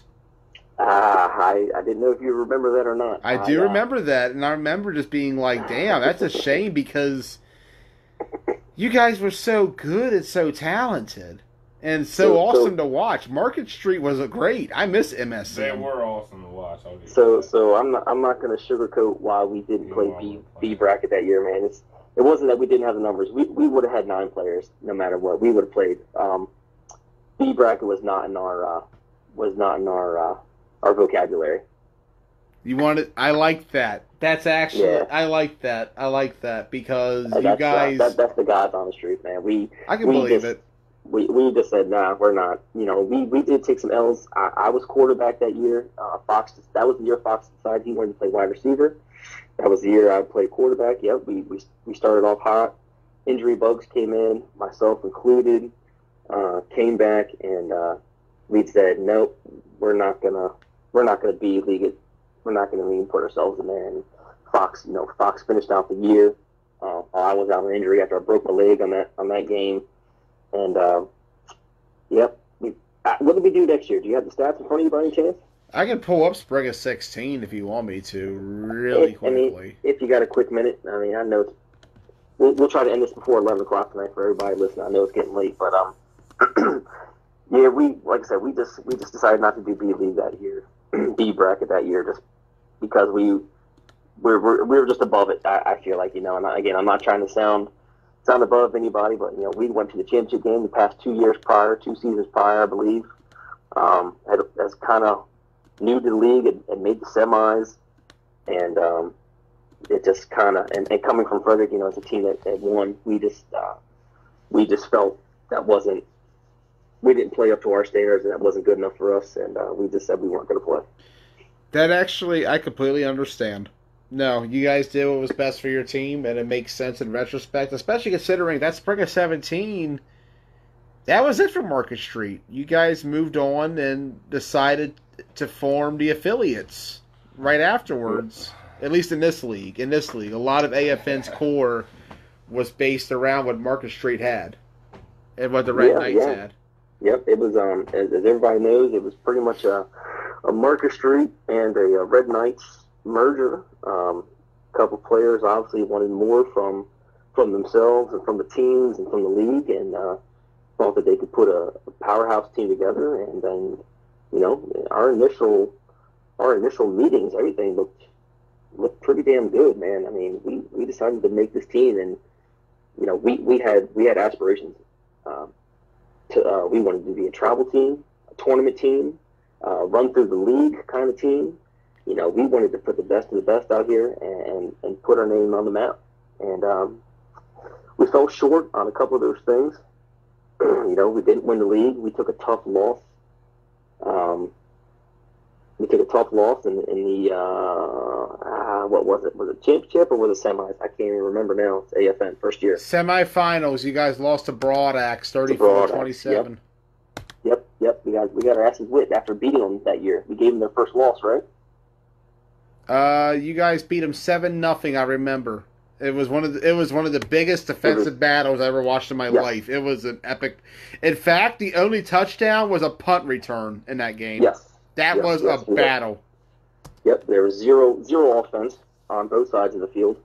I think there was about 6 interceptions in the first 4 minutes of the game. It was nuts. There was end zone to end zone. There was just interceptions, and I remember being a part of that. I was on the defensive side of the field on that time, and it was fun to be a part of. Don't get me wrong, but that didn't last long, obviously, and but we're talking about Market Street, so MSM, yeah. Shout out Market Street Mayhem. People forget before the Railroaders were in Frederick County, MSM had that market. Yep. So, what other fun stats you got for us before we head out here? Anything good on Market Street? Sadly, Alex, that's about all I could pull up for you guys. Record-wise, 22. Record-wise, 22-18 overall. Did not rank very highly in terms of overall teams. Like, when I try to put together the top 10 best teams of the decade, MSM did not touch it on terms of, like, individual seasons. Mostly because this decade was ran by 2 teams for the most part. Yeah, fair enough. We came in at a tough time. You really did. You guys came in during the Broad Axe run, and I feel like had you done it a lot earlier, I felt like if you guys were able to pull in the biggest key of what was missing to Market Street was offensive line and defensive line depth. Yeah. Oh, man, the line, that's the... if I can give advice to any team coming into a 9-man league, tournament, anything, you already know. If you don't have those linemen, you are in for a rude awakening. Yeah. It's a much different game. Mm-hmm. You can only do so much with speed and talent, I tell you. If you can't protect your quarterback and you can't give him time to make plays, man, or vice versa, you can't attack their quarterback and cause that disruption, cause the mayhem, if you will. You know, you're not gonna last long. Exactly. And anyways, Alex, thank you for joining us tonight, and thank all of you for joining us for part 2 of the all-time power rankings, or all-decade, rather. I keep saying, I want to say all-time, but I'm like, it's been more than 4 decades. Yeah. We don't got time for all-time power rankings. If we only did the top 25, we probably shouldn't even be on the list. Let's say that for a whole other episode. Yeah, that'd be wild. A couple episodes. Blazer, you guys have a good one. Ross, sorry I didn't get to see you today, bud. I kind of got your hopes up. I apologize, but I was kind of maybe trying to, so... But I'll see you soon, man. I'll see you soon. I was going to say, were you planning on coming over or what, man? I thought about it, but here it is, 11 o'clock, and 5 a.m. comes early, I'll tell you. Yeah. Damn right, I get up about 5:20. I get up at 4:30. Yeah. All right, fellas. I'll catch you on. I'll look forward to next week, man. Catch you next week. Let's take a look at number 6 right now. All they need, the Red Knights. 69-77 was their final record by the end of this decade, Rosser. The Knights had originated in our league in 2006, originally playing in Baltimore. 69 is a good number then, though. Yeah. I mean, 69 wins. They might have had more, but I don't know what happened in 2010. We have no record of 2010. So, essentially, in this regard, the Knights...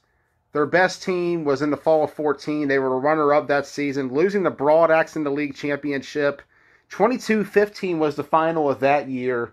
The Knights, however, they did have a lead of a minute to go. They just couldn't finish against Miller Lite. Same thing the next spring when they lost to Broad Axe 42-20 in the league championship. Their worst team, however, came in the past fall of 2019. Unfortunately, 0-9, a very rough going. It hurt the Knights in this power ranking that final season did. They weren't able to get the guys on the field, and they couldn't show what they had in the playoffs either. One and done in the postseason. But people forget. The Red Knights, along with the X-Dogs and Broad Axe, were 3 of the golden franchises of this league. They were the ones who were holding this league up when this league was sinking downward. If not for the Knights, Broad Axe, and X-Dogs, we probably wouldn't be here today. And so you got to give a shout out to the Red Knights. As a former Red Knight player myself, I appreciate everything that Andy and company did in this league. They did a lot. There's a lot of good members of the Red Knights. Oh, there's deeper roots besides the power rankings, that's for sure. Oh yeah, they had a good run, and people forget. Power rankings here. People forget the Red Knights. They did have a national championship appearance, but a lot of this ranking did not consider circuit stuff. We considered only league stuff. And in the context of this league, Red Knights finished a solid 6th overall. Of course, I got that notification, which is annoying. So 6 is the Red Knights. Moving on now to number 5 is Ruckus. Ruckus is 54, 56, and 1. That one tie occurred. Actually, no, sorry, 56, 57, and 1. That's the old record. I had a mistake in my head.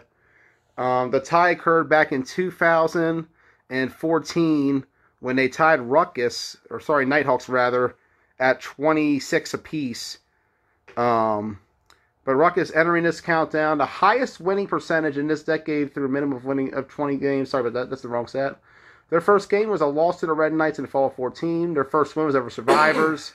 Their best win, perhaps, came in the fall 18 semifinals when they defeated the Misfits. Their best team was the spring of 17. Their worst, however, was probably their first team. Ruckus has gotten better. They're one of the franchises who's gotten better every single season they've been in this league.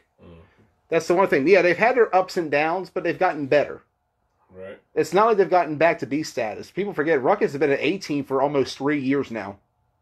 They're on a very solid run toward the end of this decade. Right. And they started to own to a lot of their rivals. Program, they got an advantage over them. Red Knights, they surpassed them in the lead. They started to challenge Broad Axe this year. They've given X-Dogs better fights in recent years. They've gotten to 2 championships. So Ruckus has had a very solid decade, for the most part, despite the fact they didn't start until 2014. And one of those players who started in 2014 for another team, the Nighthawks, joins us now. He's a part of Ruckus for the most part the last couple of years. Damian Coates, welcome to the show. What's up, man? Can you hear me? I can hear you perfectly, sir. How you doing, bro? I am doing good, doing good. How are you? Enjoying this break. Getting old. Yeah, I feel that. It's been a nice offseason so far. Damian, you joined in the fall of 14. You were a Nighthawk, actually. What are your first memories of playing against Ruckus? Well, my best friend was on that team, and that's who got me to come over the following season after that. So, yeah, I mean, it was Cortez. That's pretty much what I remember. That team was Cortez, yeah. Can't really say they sucked because they beat us in the playoffs. Classic game. He housed the punt return. So, I don't know. They were decent, you know what I mean, at the time. Yeah. Went over because a few of my friends and myself who thought we were going to start something, and we ended up getting stuffed in the ground because we didn't have a quarterback really, and it's like deja vu because it's coming back to where it started. Yeah. How has Ruckus grown over the course of the time you've been with part of the organization? Walk me through the journey through your perspective. So many ups and downs. You know what I mean? Yeah. I left for a season and came back. They didn't. I think they made the A bracket, but I think they lost in the first round. But I was with program at the time. But I think over the years, like, we've grown a lot. We just can't do what matters the most, and that's win the championship. We've been there twice, both with Scotty, and we lost both times. First one, Broad Axe. I think that was somewhat close. I think they were up, and then we tried to make it close, but it wasn't that close. And then ADR, I think I ended up sitting down at halftime because there was just too much speed on the field. I don't every time we played them, no matter who they had, it was always the same shit. Yeah. You yourself have seen this league change a lot, Damian, since you've been here. What are the most notable changes you've seen since you started? ADR, they definitely changed the game. I'm talking to Charlie. Oh, my bad. ADR, they definitely changed the way everybody thinks. The pitch backs, bringing that 8-man style in, definitely different. You got to pay attention to it. Definitely. A lot of people were running the ball and just playing pro-style football, and when they came in the league, all that shit had to stop because they were scoring a lot of points in a short period of time. I remember at one point they didn't even play full quarters all season. I think so. So yeah, props to them. They definitely changed. The way I see the game and how I approach it now. Completely different. Our league. And we will actually see where they end up at tonight on the final power rankings for this decade. I'm saying 2. I'll give them 2. You think 2? The only reason they're 2 is because Broadex won so many times in a row. But if they would have won that one I thought they should have won against AFN, they'd probably be 1. But I'll give them 2. Definitely. For sure. Any other words about Ruckus going forward? You guys will be entering your, 11th, 12th season, I believe, coming up? Not really much to say. I can't really say much until I see what we got. Right. Hopefully I'll have something positive to say soon. If not, just ball. Pretty much just go out there and ball. I'm going to try to bring a new attitude and not be mad the whole time and shit and yelling at my teammates and stuff. So I know y'all seen a lot of me exploding and all that on the sideline and shit, but I'm going to try to change that shit and just be positive for the worst and the best. So hopefully we do better. If not, it is what it is. It's just when you're not having fun, you're not going to win, honestly. Big facts. I totally understand that perspective. Got to have fun when you're playing this game. And I know I have fun every Saturday and Sunday, Ross. Mm-hmm. And I hope we continue to have fun as time goes on. I hope you're having fun too, Damian. Yeah, where were the Warriors at? Warriors finished 11th. Yeah, they still fucking suck. On that note, thank you for joining. They're at quarterback. What a switch. Nah, I'm just joking. I love you, Ross. On that note, thank you once again for joining us, Damian. Ruckus finishing 5th overall in the All-Decade Power Rankings. Yeah, but to play for us so bad, man. Ruckus finishing 5th overall. Damian, thanks for joining us. We'll hope to speak to you again soon. I'll see you soon, bro. Definitely. For sure. All right. Take it easy, bro. You as well. Peace. Damian Coach joining us from Ruckus. So the Orangemen 5th overall, and I'm going to tell you, this was a hard one. Because the Orange Bowl's going on right now? Yeah, the Orange Bowl is going on right now. But speaking of Ruckus, it was hard to decide between Ruckus and Red Knights. Those two were close. Before the season started, I would have had the Red Knights at 5th. Mm-hmm. And the last season hurt the Red Knights a little bit. The record went up below 500. Ruckus took the all-time series lead. I watched in the last couple seasons Ruckus surpass them as a franchise. And you could say, and that's the thing about it, and it's unfortunate, but that's just how football grows. They took the all-time series lead and everything? They took the all-time series lead, 8-7-1.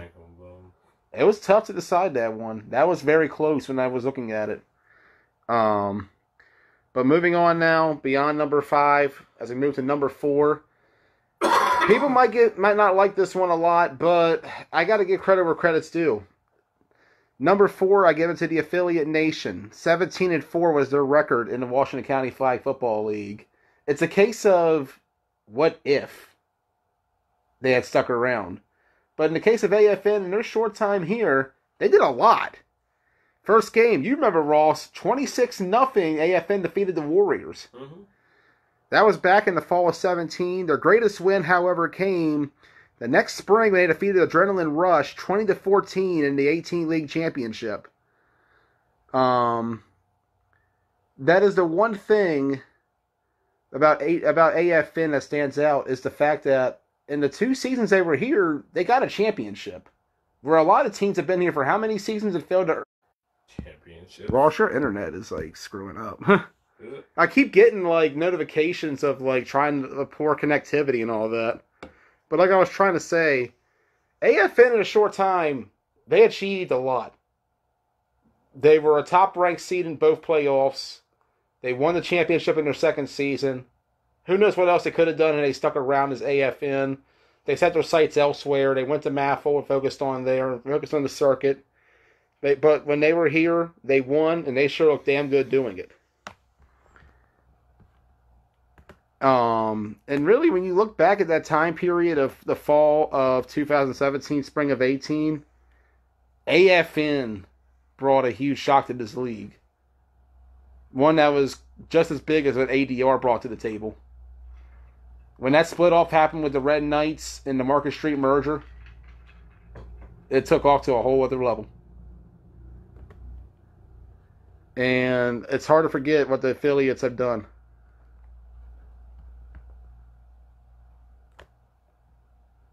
And right now, I'm trying to get a hold of one of the members of the affiliate nation. And we got him. Charles Hudgens, AFN, welcome to the show. Hey, what's going on, Joe? Nothing much, sir. Just enjoying a nice Miller Lite and having a nice show to go with it. Yeah. We're finally getting done these power rankings. We're at number 4 right now. AFN finishing 4th in the all-decade power rankings. Tell me your impressions of joining the Washington County Flag Football League when you first came up here. It's a fun league, man. I actually first came up there with the Red Knights. What was that? Me and Cuzzo came up there, played with Andy Black and Regan and those guys. They actually got us into playing 9-man because we were playing 8-man at first. Oh, okay. I didn't know that. Yeah. So we were 8-man team called Team Mountain out in the Bowie area. We always knew Regan. He's like, man, come out, Hagerstown, play some football. He's like, Hagerstown. He's like, all right. So we went out there and it was fun, man. Like ever since then, we kind of just stopped playing 8-man and went to Red Knights, and then next thing you know, we got Affiliate Nation. So. Yeah. But the leagues are definitely fun, man. It was always a good atmosphere and everything out there. So I guess that's how we was able to sacrifice that one year and kind of play in MAFL and in Hagerstown, just because it was a different atmosphere. It was cool, nice, cool atmosphere, man. A lot of good talent out there, and a lot of great fun personalities out there. So that was basically what had us driving a long way to come out there and play, man. It's a fun league, so that was good about it. For sure. Tell us about the beginnings of AFN in this league. That first season.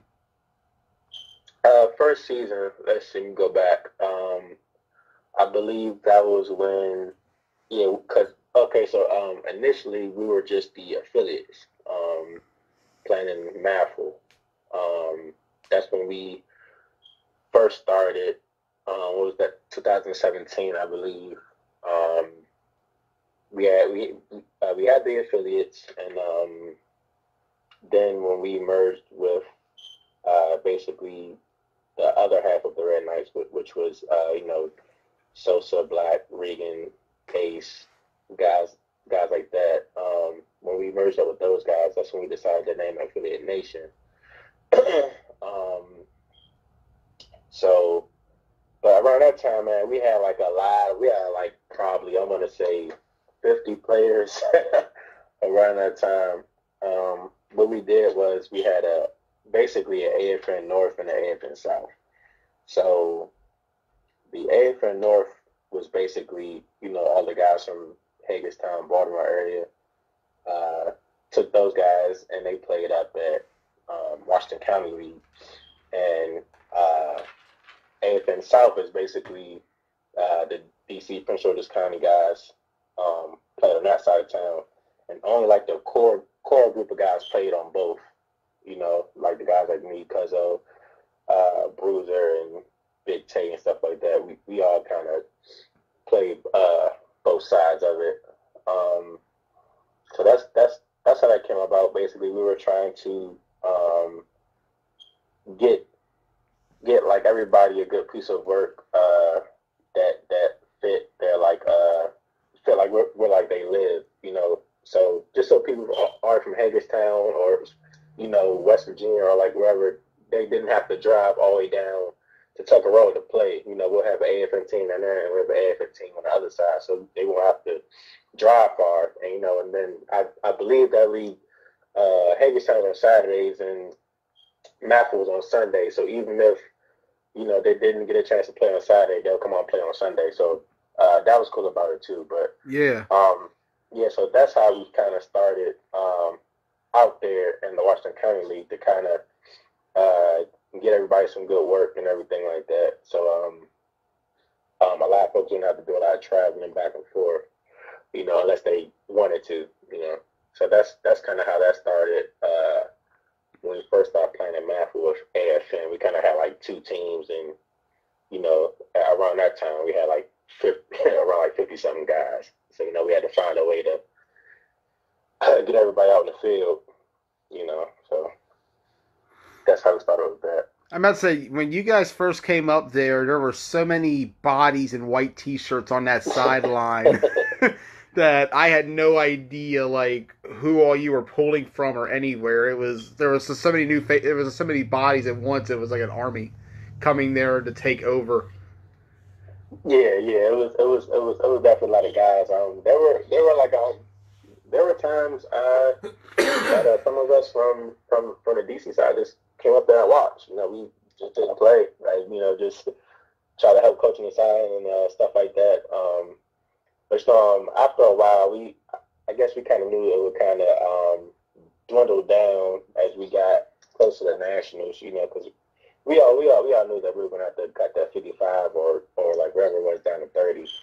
Yeah. So the best way to see everybody play was to do that and play in two separate leagues and things like that. Like it was a new merger, so we were all trying to like fill each other out and see who could play here and play there. So I guess that was the best way for us to do it, was to just play in two different leagues that way. And believe it, we were still trying to fill everything out. Yeah, and that merger didn't quite last very long, at least not initially. The AFN of Season 2 was much different than the first season of AFN. What was the biggest struggle was about that second season where you guys went out and won the championship? That second season was crazy, man. Honestly, I believe it was a kind of like a blessing in disguise, really, because we kind of had some pieces from both sides kind of clashing on, which is normal. You have guys from one side of town and guys from the other side of town vying for 30 spots. It's all these people, and it's like a guy on one side like, who was this guy? And the guy on the other side like, who was this guy? So it was definitely, we were winning. It was crazy because even though we were winning, it was still a lot going on behind the scenes. Roster-wise and chemistry-wise, which was natural since there's so many guys and different personalities and things like that. So even though we were winning on the field, it was tough. So after the, I guess, semi breakup, when basically the Hagerstown side and some of the Baltimore guys, that's when they merged off to do Mayhem because they wanted to play A.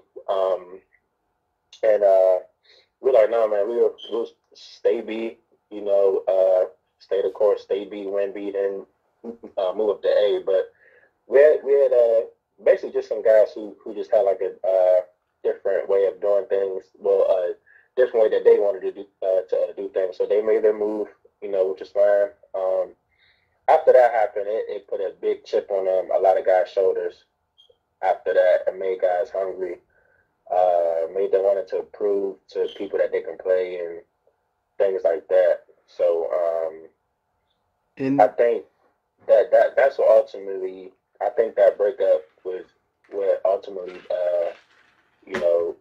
forced us, not forced us, but like wanted us to really make a way to play and Matthew and Hagerstown at the same time. Just to show people that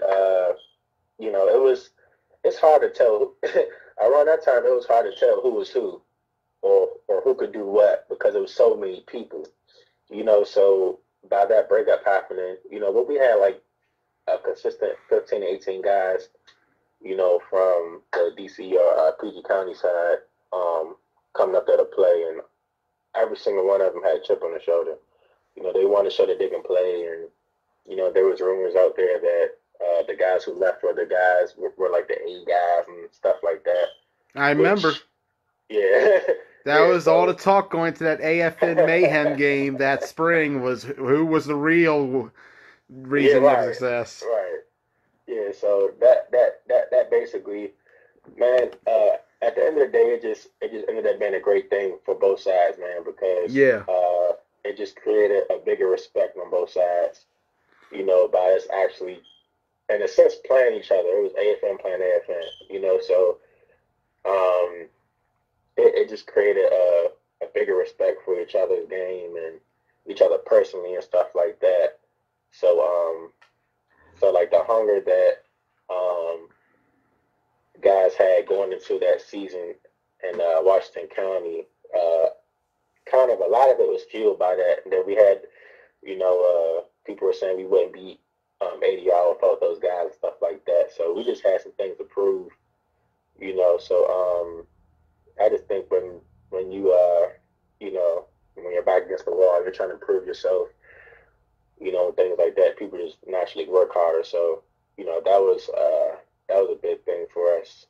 And winning the Washington County League that one season was just that breakup kind of spearheaded like a bigger monster,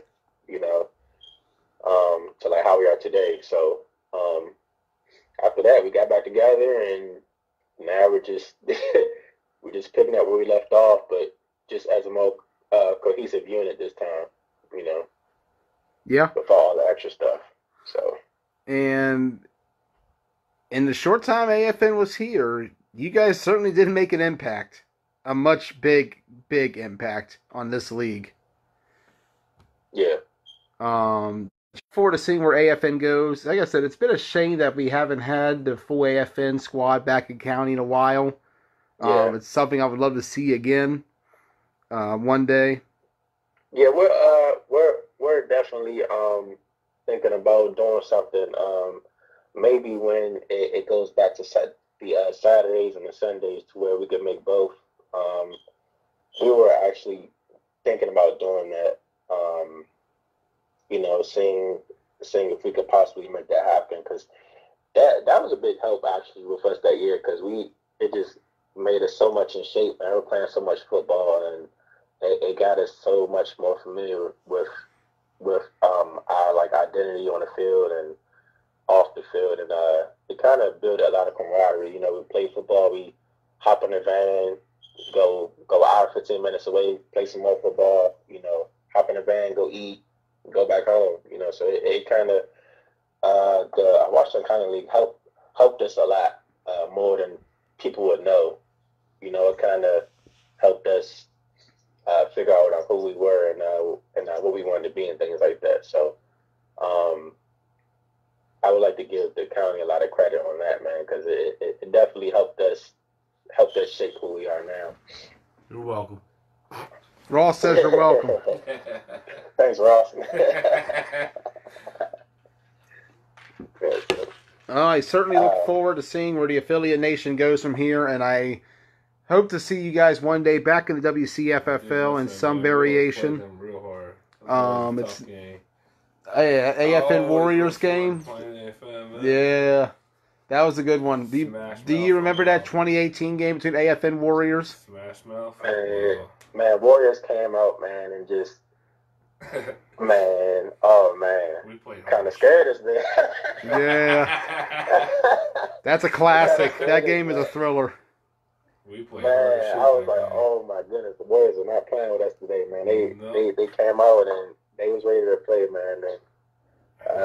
And some guys on the team still talk about that game, and we have a lot of guys that say if they were to play for anybody out there, then it would be the Warriors because of the respect that they gained from those guys from that game we played. Hey, so, yeah. You guys already have matching collars. That's why I said welcome, because that game changed a lot. It's only right. To be honest with you, that game changed a lot for us too. It proved to us that we could hang with the best. We just started rolling with it. Yeah, man, definitely. If you look back at it, it really did, man. Yeah, no, Warriors have had a different franchise ever since that game. Yeah. And AFN has gone on to better heights and bigger heights since. Yes, they have. And what a year they've had in 2019. We look forward to seeing what AFN can do in the 20s. Yeah, most definitely, man. We're gonna try to ride this momentum into nationals, and hopefully we get winning, man. We're trying to put some stuff together, get some good practices in, trying to bring it home for the MAFL and Washington County. You know, like I said, man, MAFL and Washington County are the two leagues that help shape us, man. So we'll definitely be out there playing for you guys too. You know. Yeah. And we're glad to help out, man. And we're glad to have you represent us. We look forward to nationals in a few weeks. Oh yeah, man, it's gonna be crazy. It's gonna be crazy. And we'll have more on that in the next couple of episodes. But for now, Charles, thank you for joining us. AFN. I got one more thing. You have one more thing? I do have one more thing. What is it? My kid's still waiting on the AFN jersey. Oh yeah. He still brings that up. Yeah. I just listened to that episode the other day too. Still bringing things up, and he does bring that up every once in a while. He'd be like, "Yeah, you get that AFN jersey, you get that?" And I'm like, no, Maddox man, Collins is a huge fan. I'm gonna talk to him, man. Yeah, we have. We actually had an order in. We had ordered our old ones, and we had a New Jersey order going for nationals. So we should have his jersey right before we leave to go down there. So whenever I see you, probably, what is it? Well, I mean, I guess I can make a trip up there, you know, since he's like a big fan of us. I could definitely make a trip up there once our order comes in. Man. Regan says to send his info to him. All right. Okay. Done. Perfect. All right. Excellent. He's gonna love it. Yeah, he will. Yeah. He does still ask about it. He does. I had a feeling he didn't forget it. I had a feeling he didn't forget. He'll bring it up. Yeah, man. He definitely didn't forget to get a jersey on, because I remember asking him a couple of times. Yeah. And I remember last time I talked to you guys, I definitely told him that we were gonna have. I told Cuzzo that we definitely had to put a jersey on the roster. I still got the info and everything on our chat and everything. So right on. We'll definitely have it to him soon. All right, perfect. All right, man. Excellent. All right, man. I appreciate y'all, man. Thanks for having me, fellas. All right. Appreciate having you as well. All right. Have a good night, Charles. All right, you too, man. Thanks. See ya. Charles Hudgens joining us from AFN. So the affiliates, fourth on the list. As we move along to number 3. Yes, Ross, we got to 3. Number 3. And we're only 33 minutes into the episode. I like it. Number 3 on the list, and this is going to be one where I'm going to say this was a tough one. Number 3 is the X-Dogs at 70-29. 2 league titles in this decade. They entered it with a dynasty from the last decade, actually. The X-Dogs had won the last 2 championships in the 2000s. And they won the first 2 of this decade. So 2 championships overall for this decade. 7 appearances. Second most wins in this decade. Their best team was the fall of 2011. They won it all that season. Their worst team was the fall of 2013. They went 5-5 but still made it to the league championship. And they just fell short to Miller Lite. It's unfortunate we don't actually have anybody from X-Dogs tonight. I was trying to get a hold of Matt, but Matt's not feeling too hot. We hope he's feeling better soon. But the X-Dogs, we cannot forget the impact they've had in this league. They've been here for so long now. You want me to hit up Judd? And still, I think it's a little late now. Yeah, it might not be too late for Judd. See what I can do. See what you can do, but right now, the X-Dogs, this was a tough one to put. The X-Dogs were actually sitting at second when I did this ranking around October. And they were on pace to get second. However, what it came down to between them and our number 2 team, Adrenaline Rush, was the championship game itself when ADR broke the tie from 2-2 to 3-2. As we move to ADR, second overall in the power rankings, 35-4. I was going to say. First game in league play was a 12-7 win over AFN. Their first game period, however, came prior to that when they won the Hagerstown City tournament.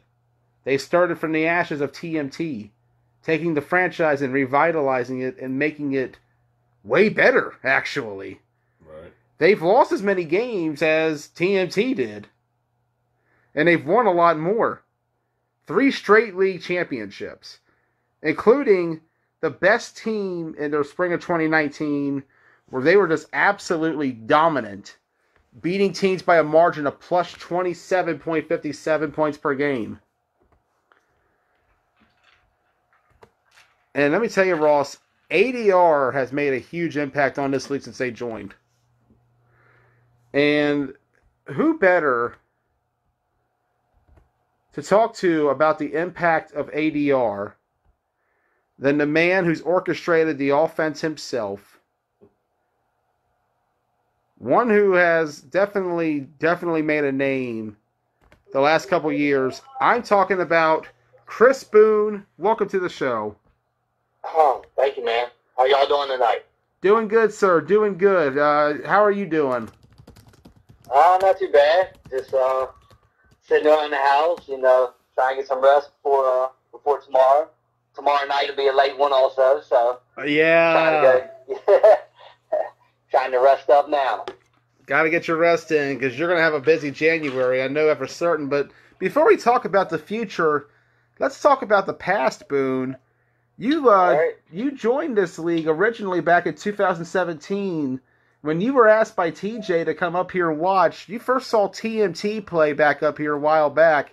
Tell me, what were your first impressions of watching Too Much Talent? Little bro TJ Williams brought me up there. I guess I came up in the spring of 17. And, I watched a couple games. Nobody knew me at that time, so I could just stand on the sideline and nobody knew what was going on. So, I watched the games. I do remember. Watched how the style was played. I remember. And I just thought, TJ kept trying to get me to come up. He's like, man, come up. I'm telling you, we'll take the league over. We'll do what we got to do. They're not ready for our style and everything like that. So I didn't play spring of 17.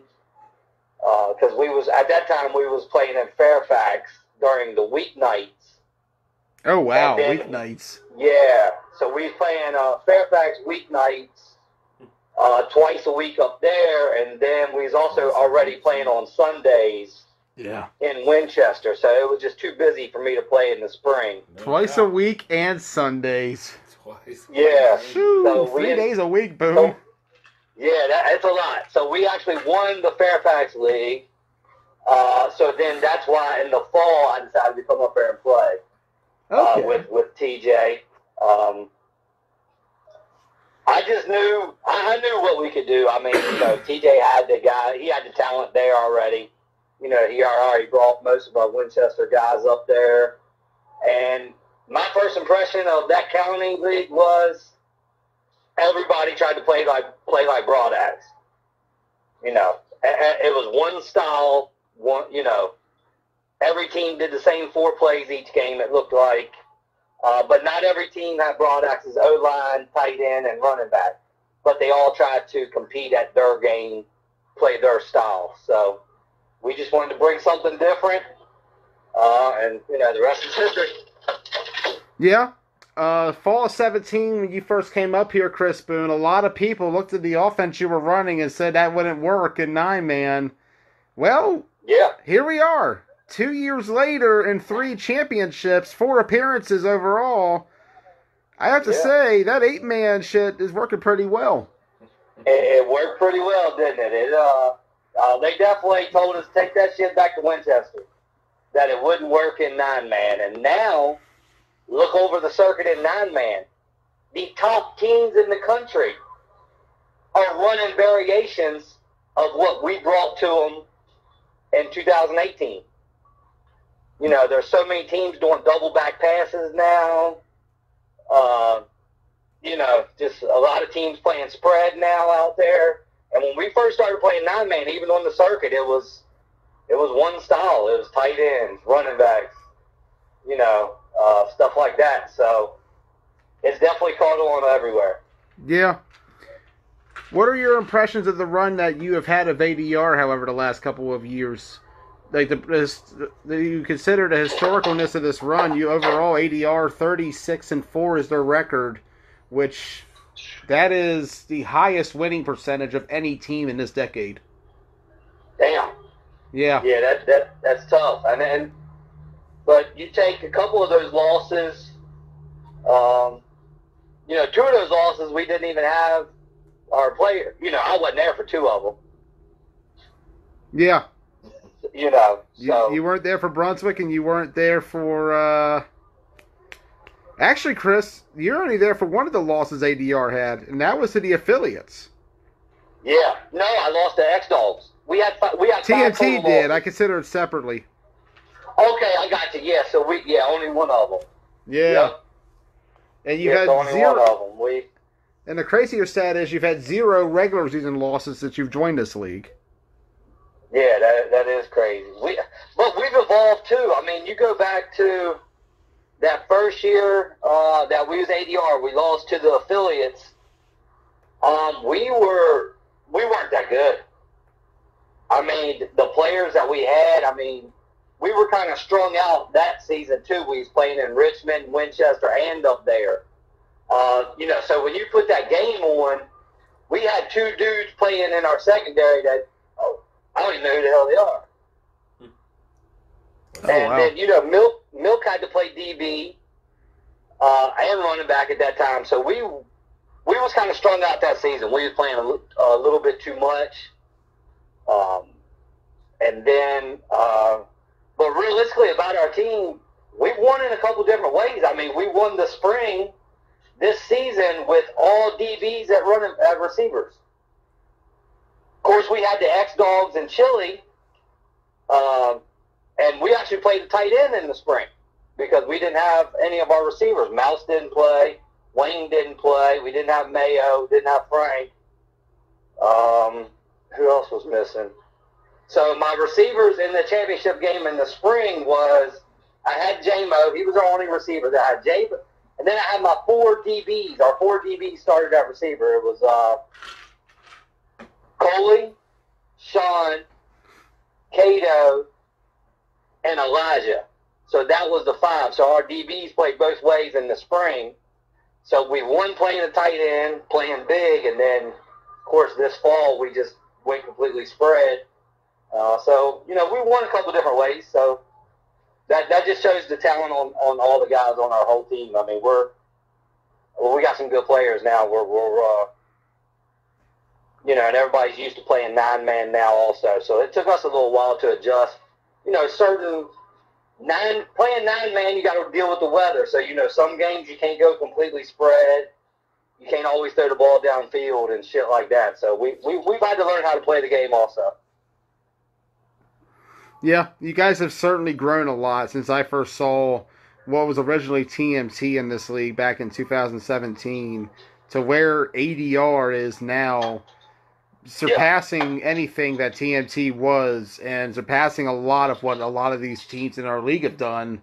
Number 2 Yeah. in such a short amount of time they were here is no joke. Mm-hmm. You can say all you want. You can say all you want. It's a case of a new team doing good fast, but 3 championships is the second most in this decade. No matter which way you Oh, wow. X-Dogs don't have more than that? In this decade, they only have 2. In fact, Boone, that game between you guys was to determine who got this spot. Oh, wow. Okay. Yeah, Oh, shit. that was on the line that day. Damn. Okay. So they've won 2 championships this decade. Yeah. 2010 Oh, wow. and 2011. They also won the last 2 of the last decade. Damn. So in 2.5 years, we got the second most championships. Yeah. And Miller Lite's first, huh? Miller Lite, or are they Broad Axe or are they Miller Lite? Is that all the same team? They're the same. Miller Lite was a case for the sponsorship change to Broad Axe Tavern, and that's why the name change happened. Okay, gotcha. There was no big shakeup of this. It wasn't like TMT and ADR where the whole team was ran differently. I got you. Okay. Yeah. But speaking of which, Chris, let's take a look, you and I, real quick, at the top 10 best individual seasons by a team. Okay. We're going to start out number 10 with the 2014 edition of Miller Lite. I know you're saying, like, what did this team even do? Well, here's the weird part. It's an oddity. Their record is not that great, actually. They actually finished with 2 losses, 9-2 to end the season, but they outscored their opponents 31-17 or plus 14.81 points per game. Wow. Number 9, 2012 Miller Lite, 11-1, outscoring their opponents 32-15. Number 8, Spring 2015 Miller Lite / Broad Axe, 8-0. Notice a pattern so far in this, Chris. Yeah, that's it right there. I mean, pretty much Broad Axe or Miller Lite, whatever they are, you know, they pretty much, I guess they just ran shit. They did for a while. Like I said, there were so many teams trying to be like them instead of beat them. Everybody wanted to play like them, and it gave them an advantage, and they just ran through everybody from what I've heard. Oh, yeah. You look at the list here, number 7, Fall of 17 Broad Axe, who outscored their opponents 28-9. Number 6 was the Fall of 15. They were scoring their opponents 31-7 in the Fall of 15. And number 5 is the Fall of 16 Broad Axe, who outscored their opponents 30-6. Damn. Number 4, however, the first team not named Broad Axe in this list is the Fall of 18 Adrenaline Rush, outscoring their opponents 34-8. Damn. Number 3 is the Spring of 16 Broad Axe, 31-6. Damn. Number 2 is the 2013 edition of Miller Lite, who outscored their opponents by a margin of 36-10. Damn. And finally, Chris, the team of the decade, the best single team by individual season, goes to the Spring of 2019 ADR, who outscored their opponents by a margin of 31-4. Damn. Yeah. Number 1, Boone. You guys got the best team individual season-wise in this decade. Fuck those guys. Damn. Damien had that defense rocking. 4 points? 4 points per game surrendered, yeah. Damn. Plus 27. You got to think, too. So, Miller Lite and Broad Axe won all those seasons, but I went back and looked at some of the standings. The second place team was always like 5-5. There was literally no number 2 team back then. They were dominant. Miller Lite had a strong grip on this league on terms of a lot of the talent was playing for them, and a lot of the on terms of teams. They just weren't competitive enough. And you were right. Too many teams were trying to mimic what Miller Lite was wanting to do. And none of them were successful at it because they lacked the personnel that Miller Lite had. Right. And look at the competition from 17 on, you know, fall 17 on. I feel like the teams have just, I mean, it's worldly different from what I looked at this league before and to where I look at this league now. There is so much more talent and players up there now than what it was when I first came into the league. Yeah, we certainly have evolved a lot. in the last couple of years. I mean, you just look at somebody like Brunswick now, who was the laughing stock of the league, and now, they give everybody a tough out. So the whole league in general is better. So for us to have that big of a point differential over the talent, the most talented time in the league history, and still have that point differential is pretty amazing. Yeah, and that 2019 spring ADR team was loaded on terms of the line and on terms of the athletes they had. You guys were very, very good to the point where there was just dominance week in, week out. And that's the one thing about ADR that they have done the last couple of seasons is dominate. Going as far back as that 2018 fall season. I mean, if you want to know how dominant we are, just look at our record versus Broadax. Yeah, you guys came in and you guys took over after Broadax finished off their dynasty, and you guys have certainly run it since. I mean, we even beat them we was TMT, but we even beat them during that time too. I recall fall 17. So, and we've thrown a couple 40 burgers on them. So, I mean, they had their run. But, I mean, I think really Broadax is set for another run, though. You think so? Man, it depends what Ross has got going on over there at Warrior Nation. Depends on what he can build up, because I don't know, depending on how long ADR stays in this league, Broadax has got the young talent over there. Tom's been recruiting, so he's coming through in a big way. He's trying to take in 2020s as the number one team. Here, 2029, you could be talking to him at number one again if Ross don't step up and keep this shit going. There's a strong possibility. Miller Lite has run strong since 1992, and this will be their fourth decade. Damn. Yeah. Damn. 4 decades. They were playing football. Miller Lite played football before a lot of these kids in this league were born. Yeah, definitely. Let's put it like this. That's wild. Timmy Townsend was probably about 8 years younger than the franchise he's playing for. Oh, shit. Yeah. That's crazy.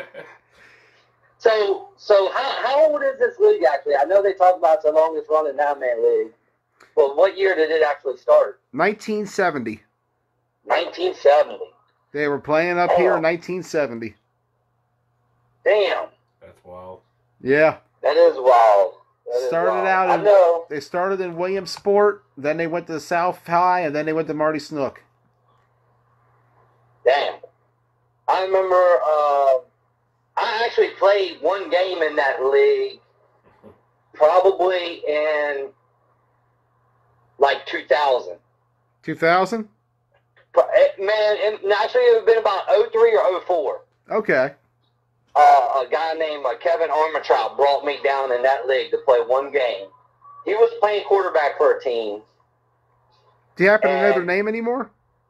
I'd actually have to message him and find out what team it was he took me down there on. He was playing quarterback. I wonder if Tom knows who he is, because Tom was around back then.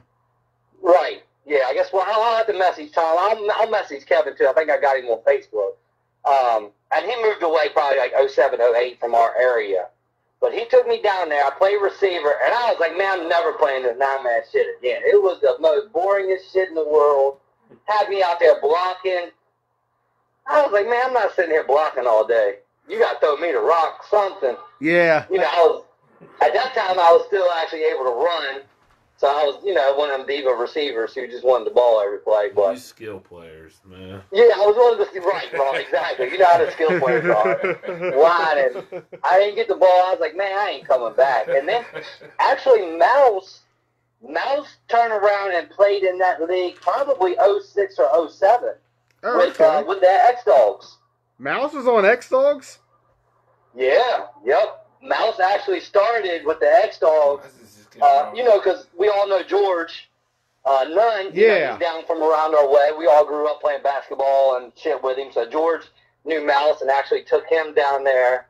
So Mouse actually played with the X-Dogs one season.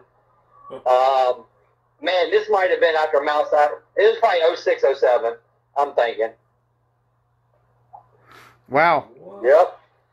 Could you imagine Mouse on X-Dogs today, though? Oh, my God. That's insane. Oh, yeah. Yeah, that'd be crazy. Yeah. That's crazy. Imagine if he just would have stayed with them. I know. That's what I'm thinking. Because, like, that's a whole other added weapon to that offense. Holy crap, that's scary to think about. Wow.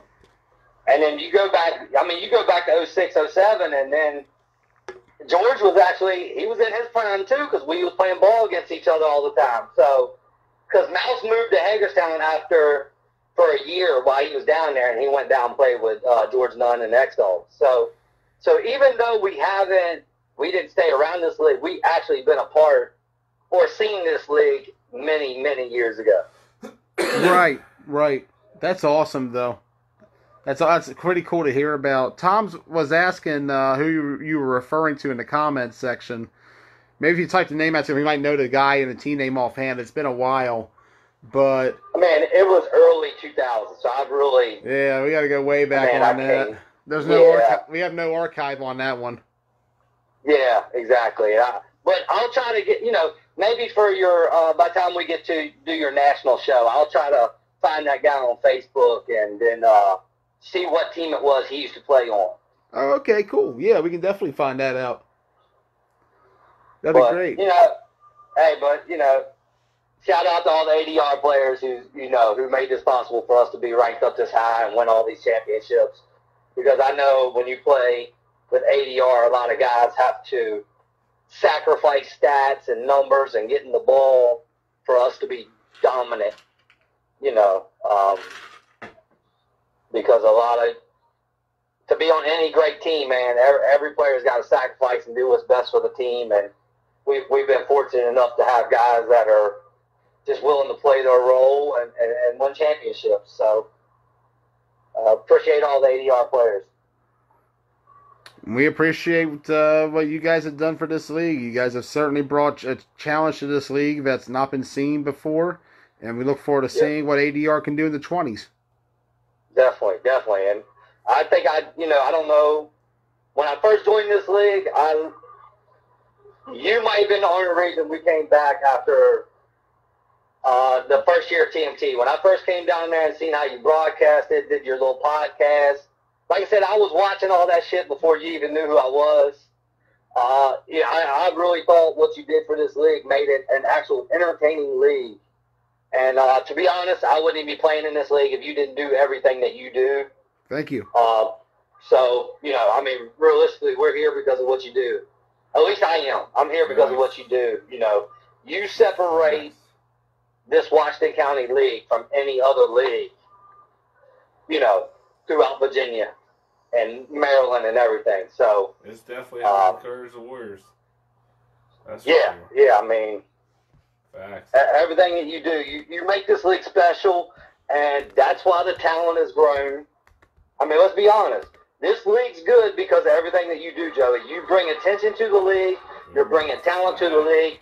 Guys want to play well, do good, put up numbers because they know if they do, you'll be there to give them their shine or notoriety. Like I said, you make this league, man. So keep doing what you do. Appreciate everything that you do. Ross, you do a lot of stuff behind the scenes too, so I appreciate what y'all do. Hey, let's keep this league going. And like I said, hopefully each team gets better and better every year. Yeah, and you know what? Fuck ADR. I wasn't going to say all that. Fuck them. It's all right, Ross. I'm not mad at you because you picked the X-Dogs to win the championship. I'm not mad. It's all love, man. Yeah. Because I actually been wanting to screenshot that little, because Joey does those polls. Man, I think ADR won the damn poll, and X-Dogs won the poll, and who was going to win between us. And I was just looking at it, I was like, Even when we played the Warriors, I think a lot of people was picking the Warriors. I was like, man, I don't think people know what we about to do come playoff time. I think it's like the one time everybody picked us. Yeah. You'll get y'all in the playoffs, and we crap the bed. You shit the bed, brother. Shit the bed. Shit the bed. That's all right. You got some talent over there. You'll get better. Yes, sir. So, all right, Joey. I'll finish watching the show, brother. Good luck, and I'll holler at y'all. All right, Boom. We'll see you soon. All right. Peace out, folks. Peace. Chris Boone joining us, and I'll tell you, ADR in a short amount of time has made a huge impact on this league. As we head to number one, who else? Who else can say that they are WCFFL at its core? Since 1992. Miller Lite / Broadass. They have been the heart of this league. That's it. The boys in blue, Miller Lite, Broadax, whatever you want to call them, 124-26 is their final record for this decade since 2011. Woo! That is the most wins in this decade. That's Belichick numbers, man. 9 straight league championships at one point. The Dynasty, 2012 to 2017, held a 40-game winning streak at one point. The team of the decade, by far.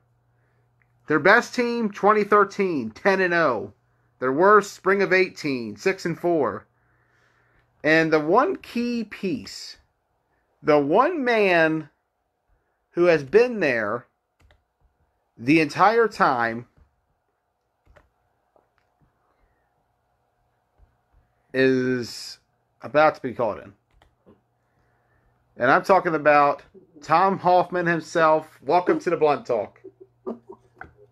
Joey Blaze, give me a Broadax one time. Broadax!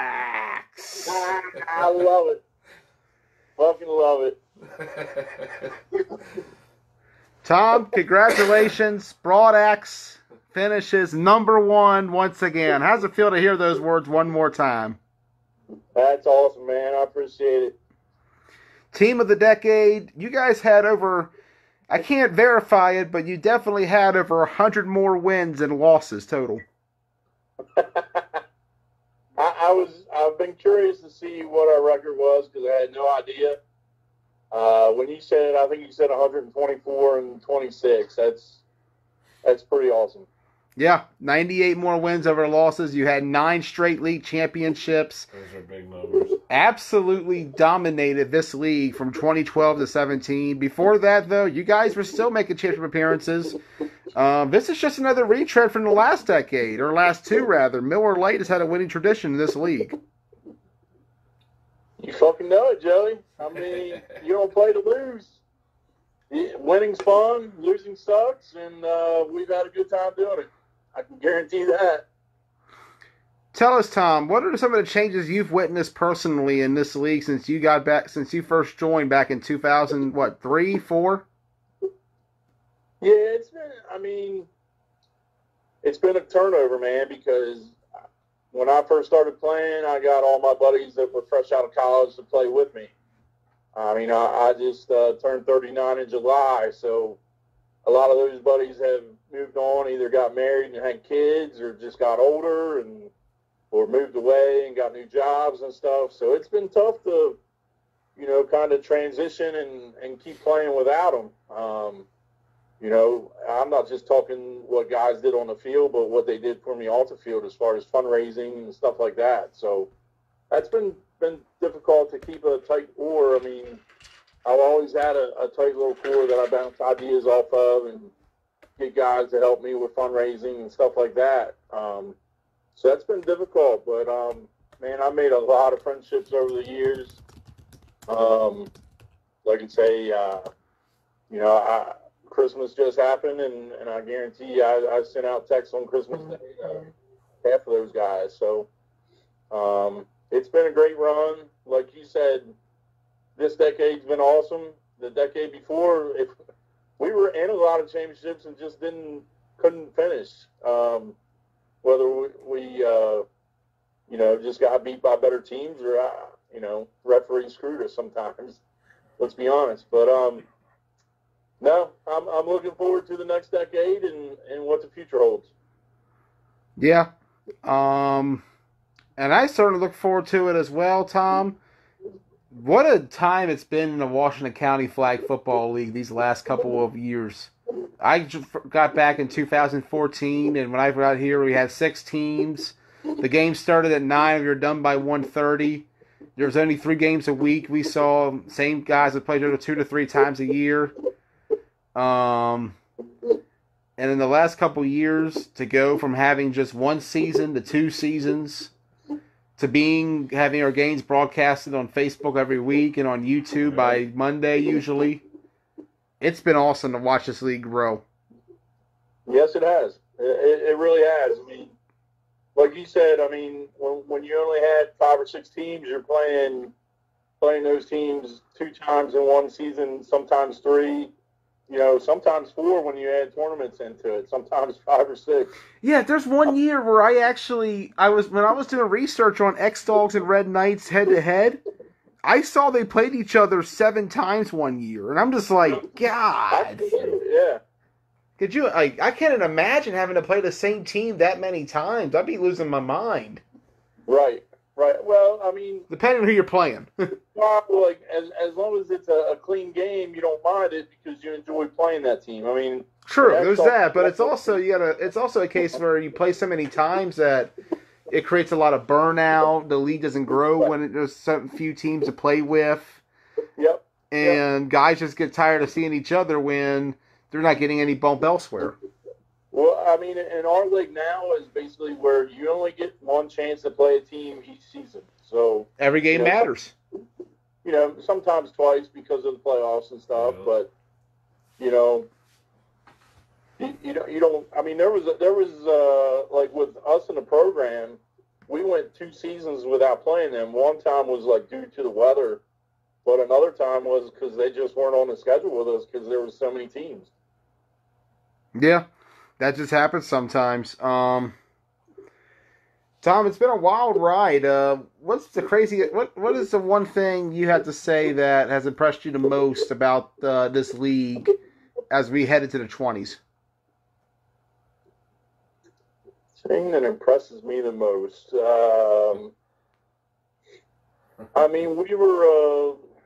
a rinky-dink Washington County Flag Football League. The fact that we have teams that come from way other places to try to play us and want to be involved in our league. You have a team like Adrenaline Rush from Winchester who brings up a group of guys every week. You had a team like Affiliate Nation from DC and Baltimore who brings up a group of guys every week. I give them credit that, even like when Andy was running the Red Knights, a lot of his guys were from Baltimore and branched off and stuff. So it's not like you have just a Booze Bar Warrior team and a Ruckus team that is mainly Smithsburg guys or was mainly Smithsburg guys. Now you're getting a steady mix of players from all over the place. And I think it's a credit to our league that, our referees as well, our facilities, maybe we don't always think they're the greatest, but maybe they're better than what other people have it. So, that's cool. And like you were saying earlier, this league has been going on since, we think it's 1970, but it probably was like 1968, 1969. Oh, it goes further back. Wow. Never really confirm. Even those old guys are old and can't always remember what exactly was going on. But back it could have been 6-man, it could have been 7-man. But when was it officially 9-man and it was officially the Washington County Flag Football? Nobody can really exactly pinpoint that, but back when they had wooden flags. At the end of the day, it was roughly 1970. And like with the addition of the Hall of Fame, a lot of these guys will say, when they get the call that they're in the Hall of Fame, they'll say, "Oh my God, I didn't even think there was still a league." I can't believe you remembered me. You know what I mean? Like they're just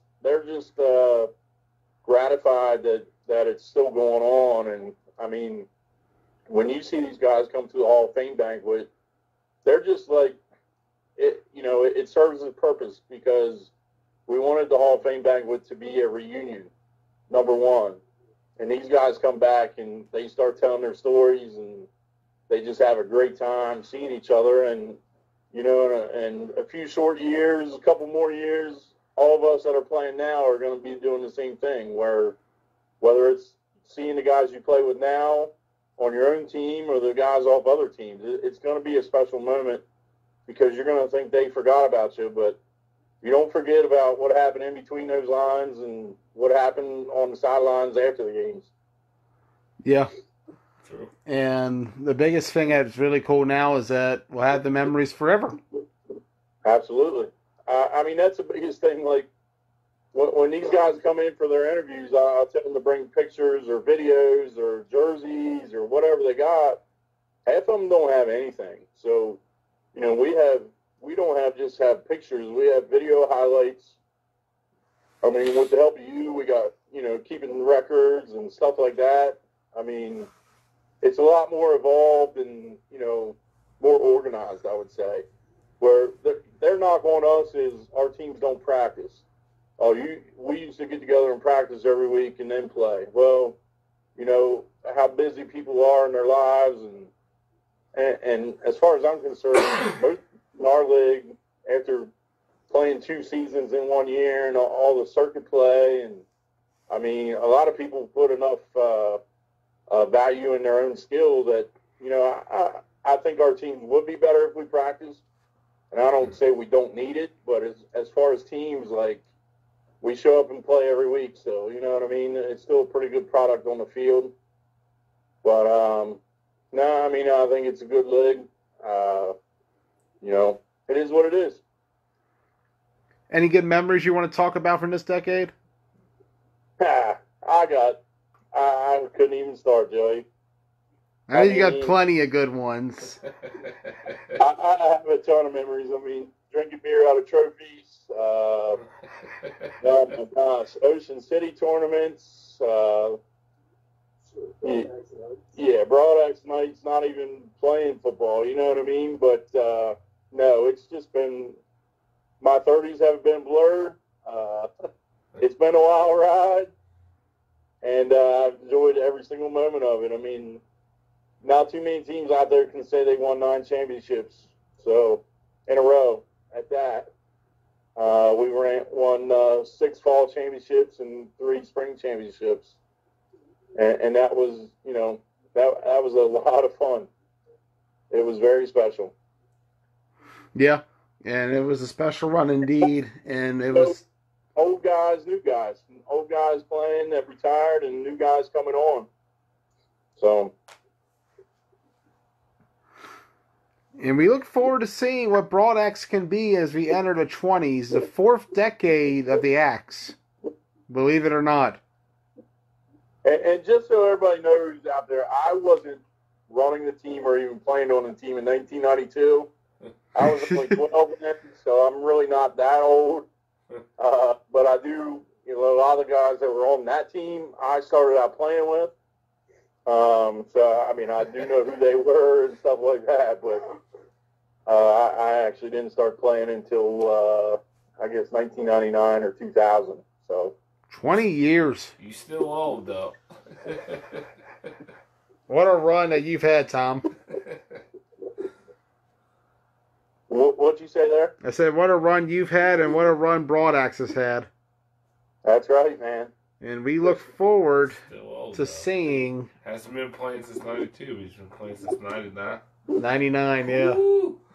We were kids, right? He's old. I was 8 when Tom started playing. 9 or 2000. Timmy Townsend wasn't born when Tom started playing, now that I think about it. There you go. Even better staff for you. I'm at Matt Reinhardt's house. He said he was 13 when I first started playing. Oh, wow.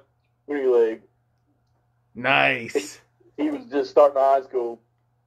we're pre-drinking to go celebrate our team of the decade at the Broadax tonight, baby. Gotta give them a shout out. So if there's any Broadaxers out there that want to celebrate with us, Joey Blaze team of the decade. We'll be there in about a half hour, tearing that place up. Hell yeah, man. Hey, maybe we can go join them, Ross. It's a possibility. Come on up, Joey Blaze. Come on up. You know I love the chips from there, Tom. Yeah. I'll have them waiting on you, brother. Hell yeah, man. And we'll be waiting on you to start the new decade this spring, 2020, the Washington County Flag Football League. We'll be returning. Any indication of a date yet, Tom, or are you still not worried about that quite yet? It'll be the last Sunday of March. Last Sunday of March? What a weekend that's shaping up to be. Here, I'm going to have Ryan there take over. I got to pee. Gotcha. We'll wrap this up. We can wrap it up. Wrap it up. Yeah. We've been taking a while on it, but we like red now, but just wrap it up. Red now.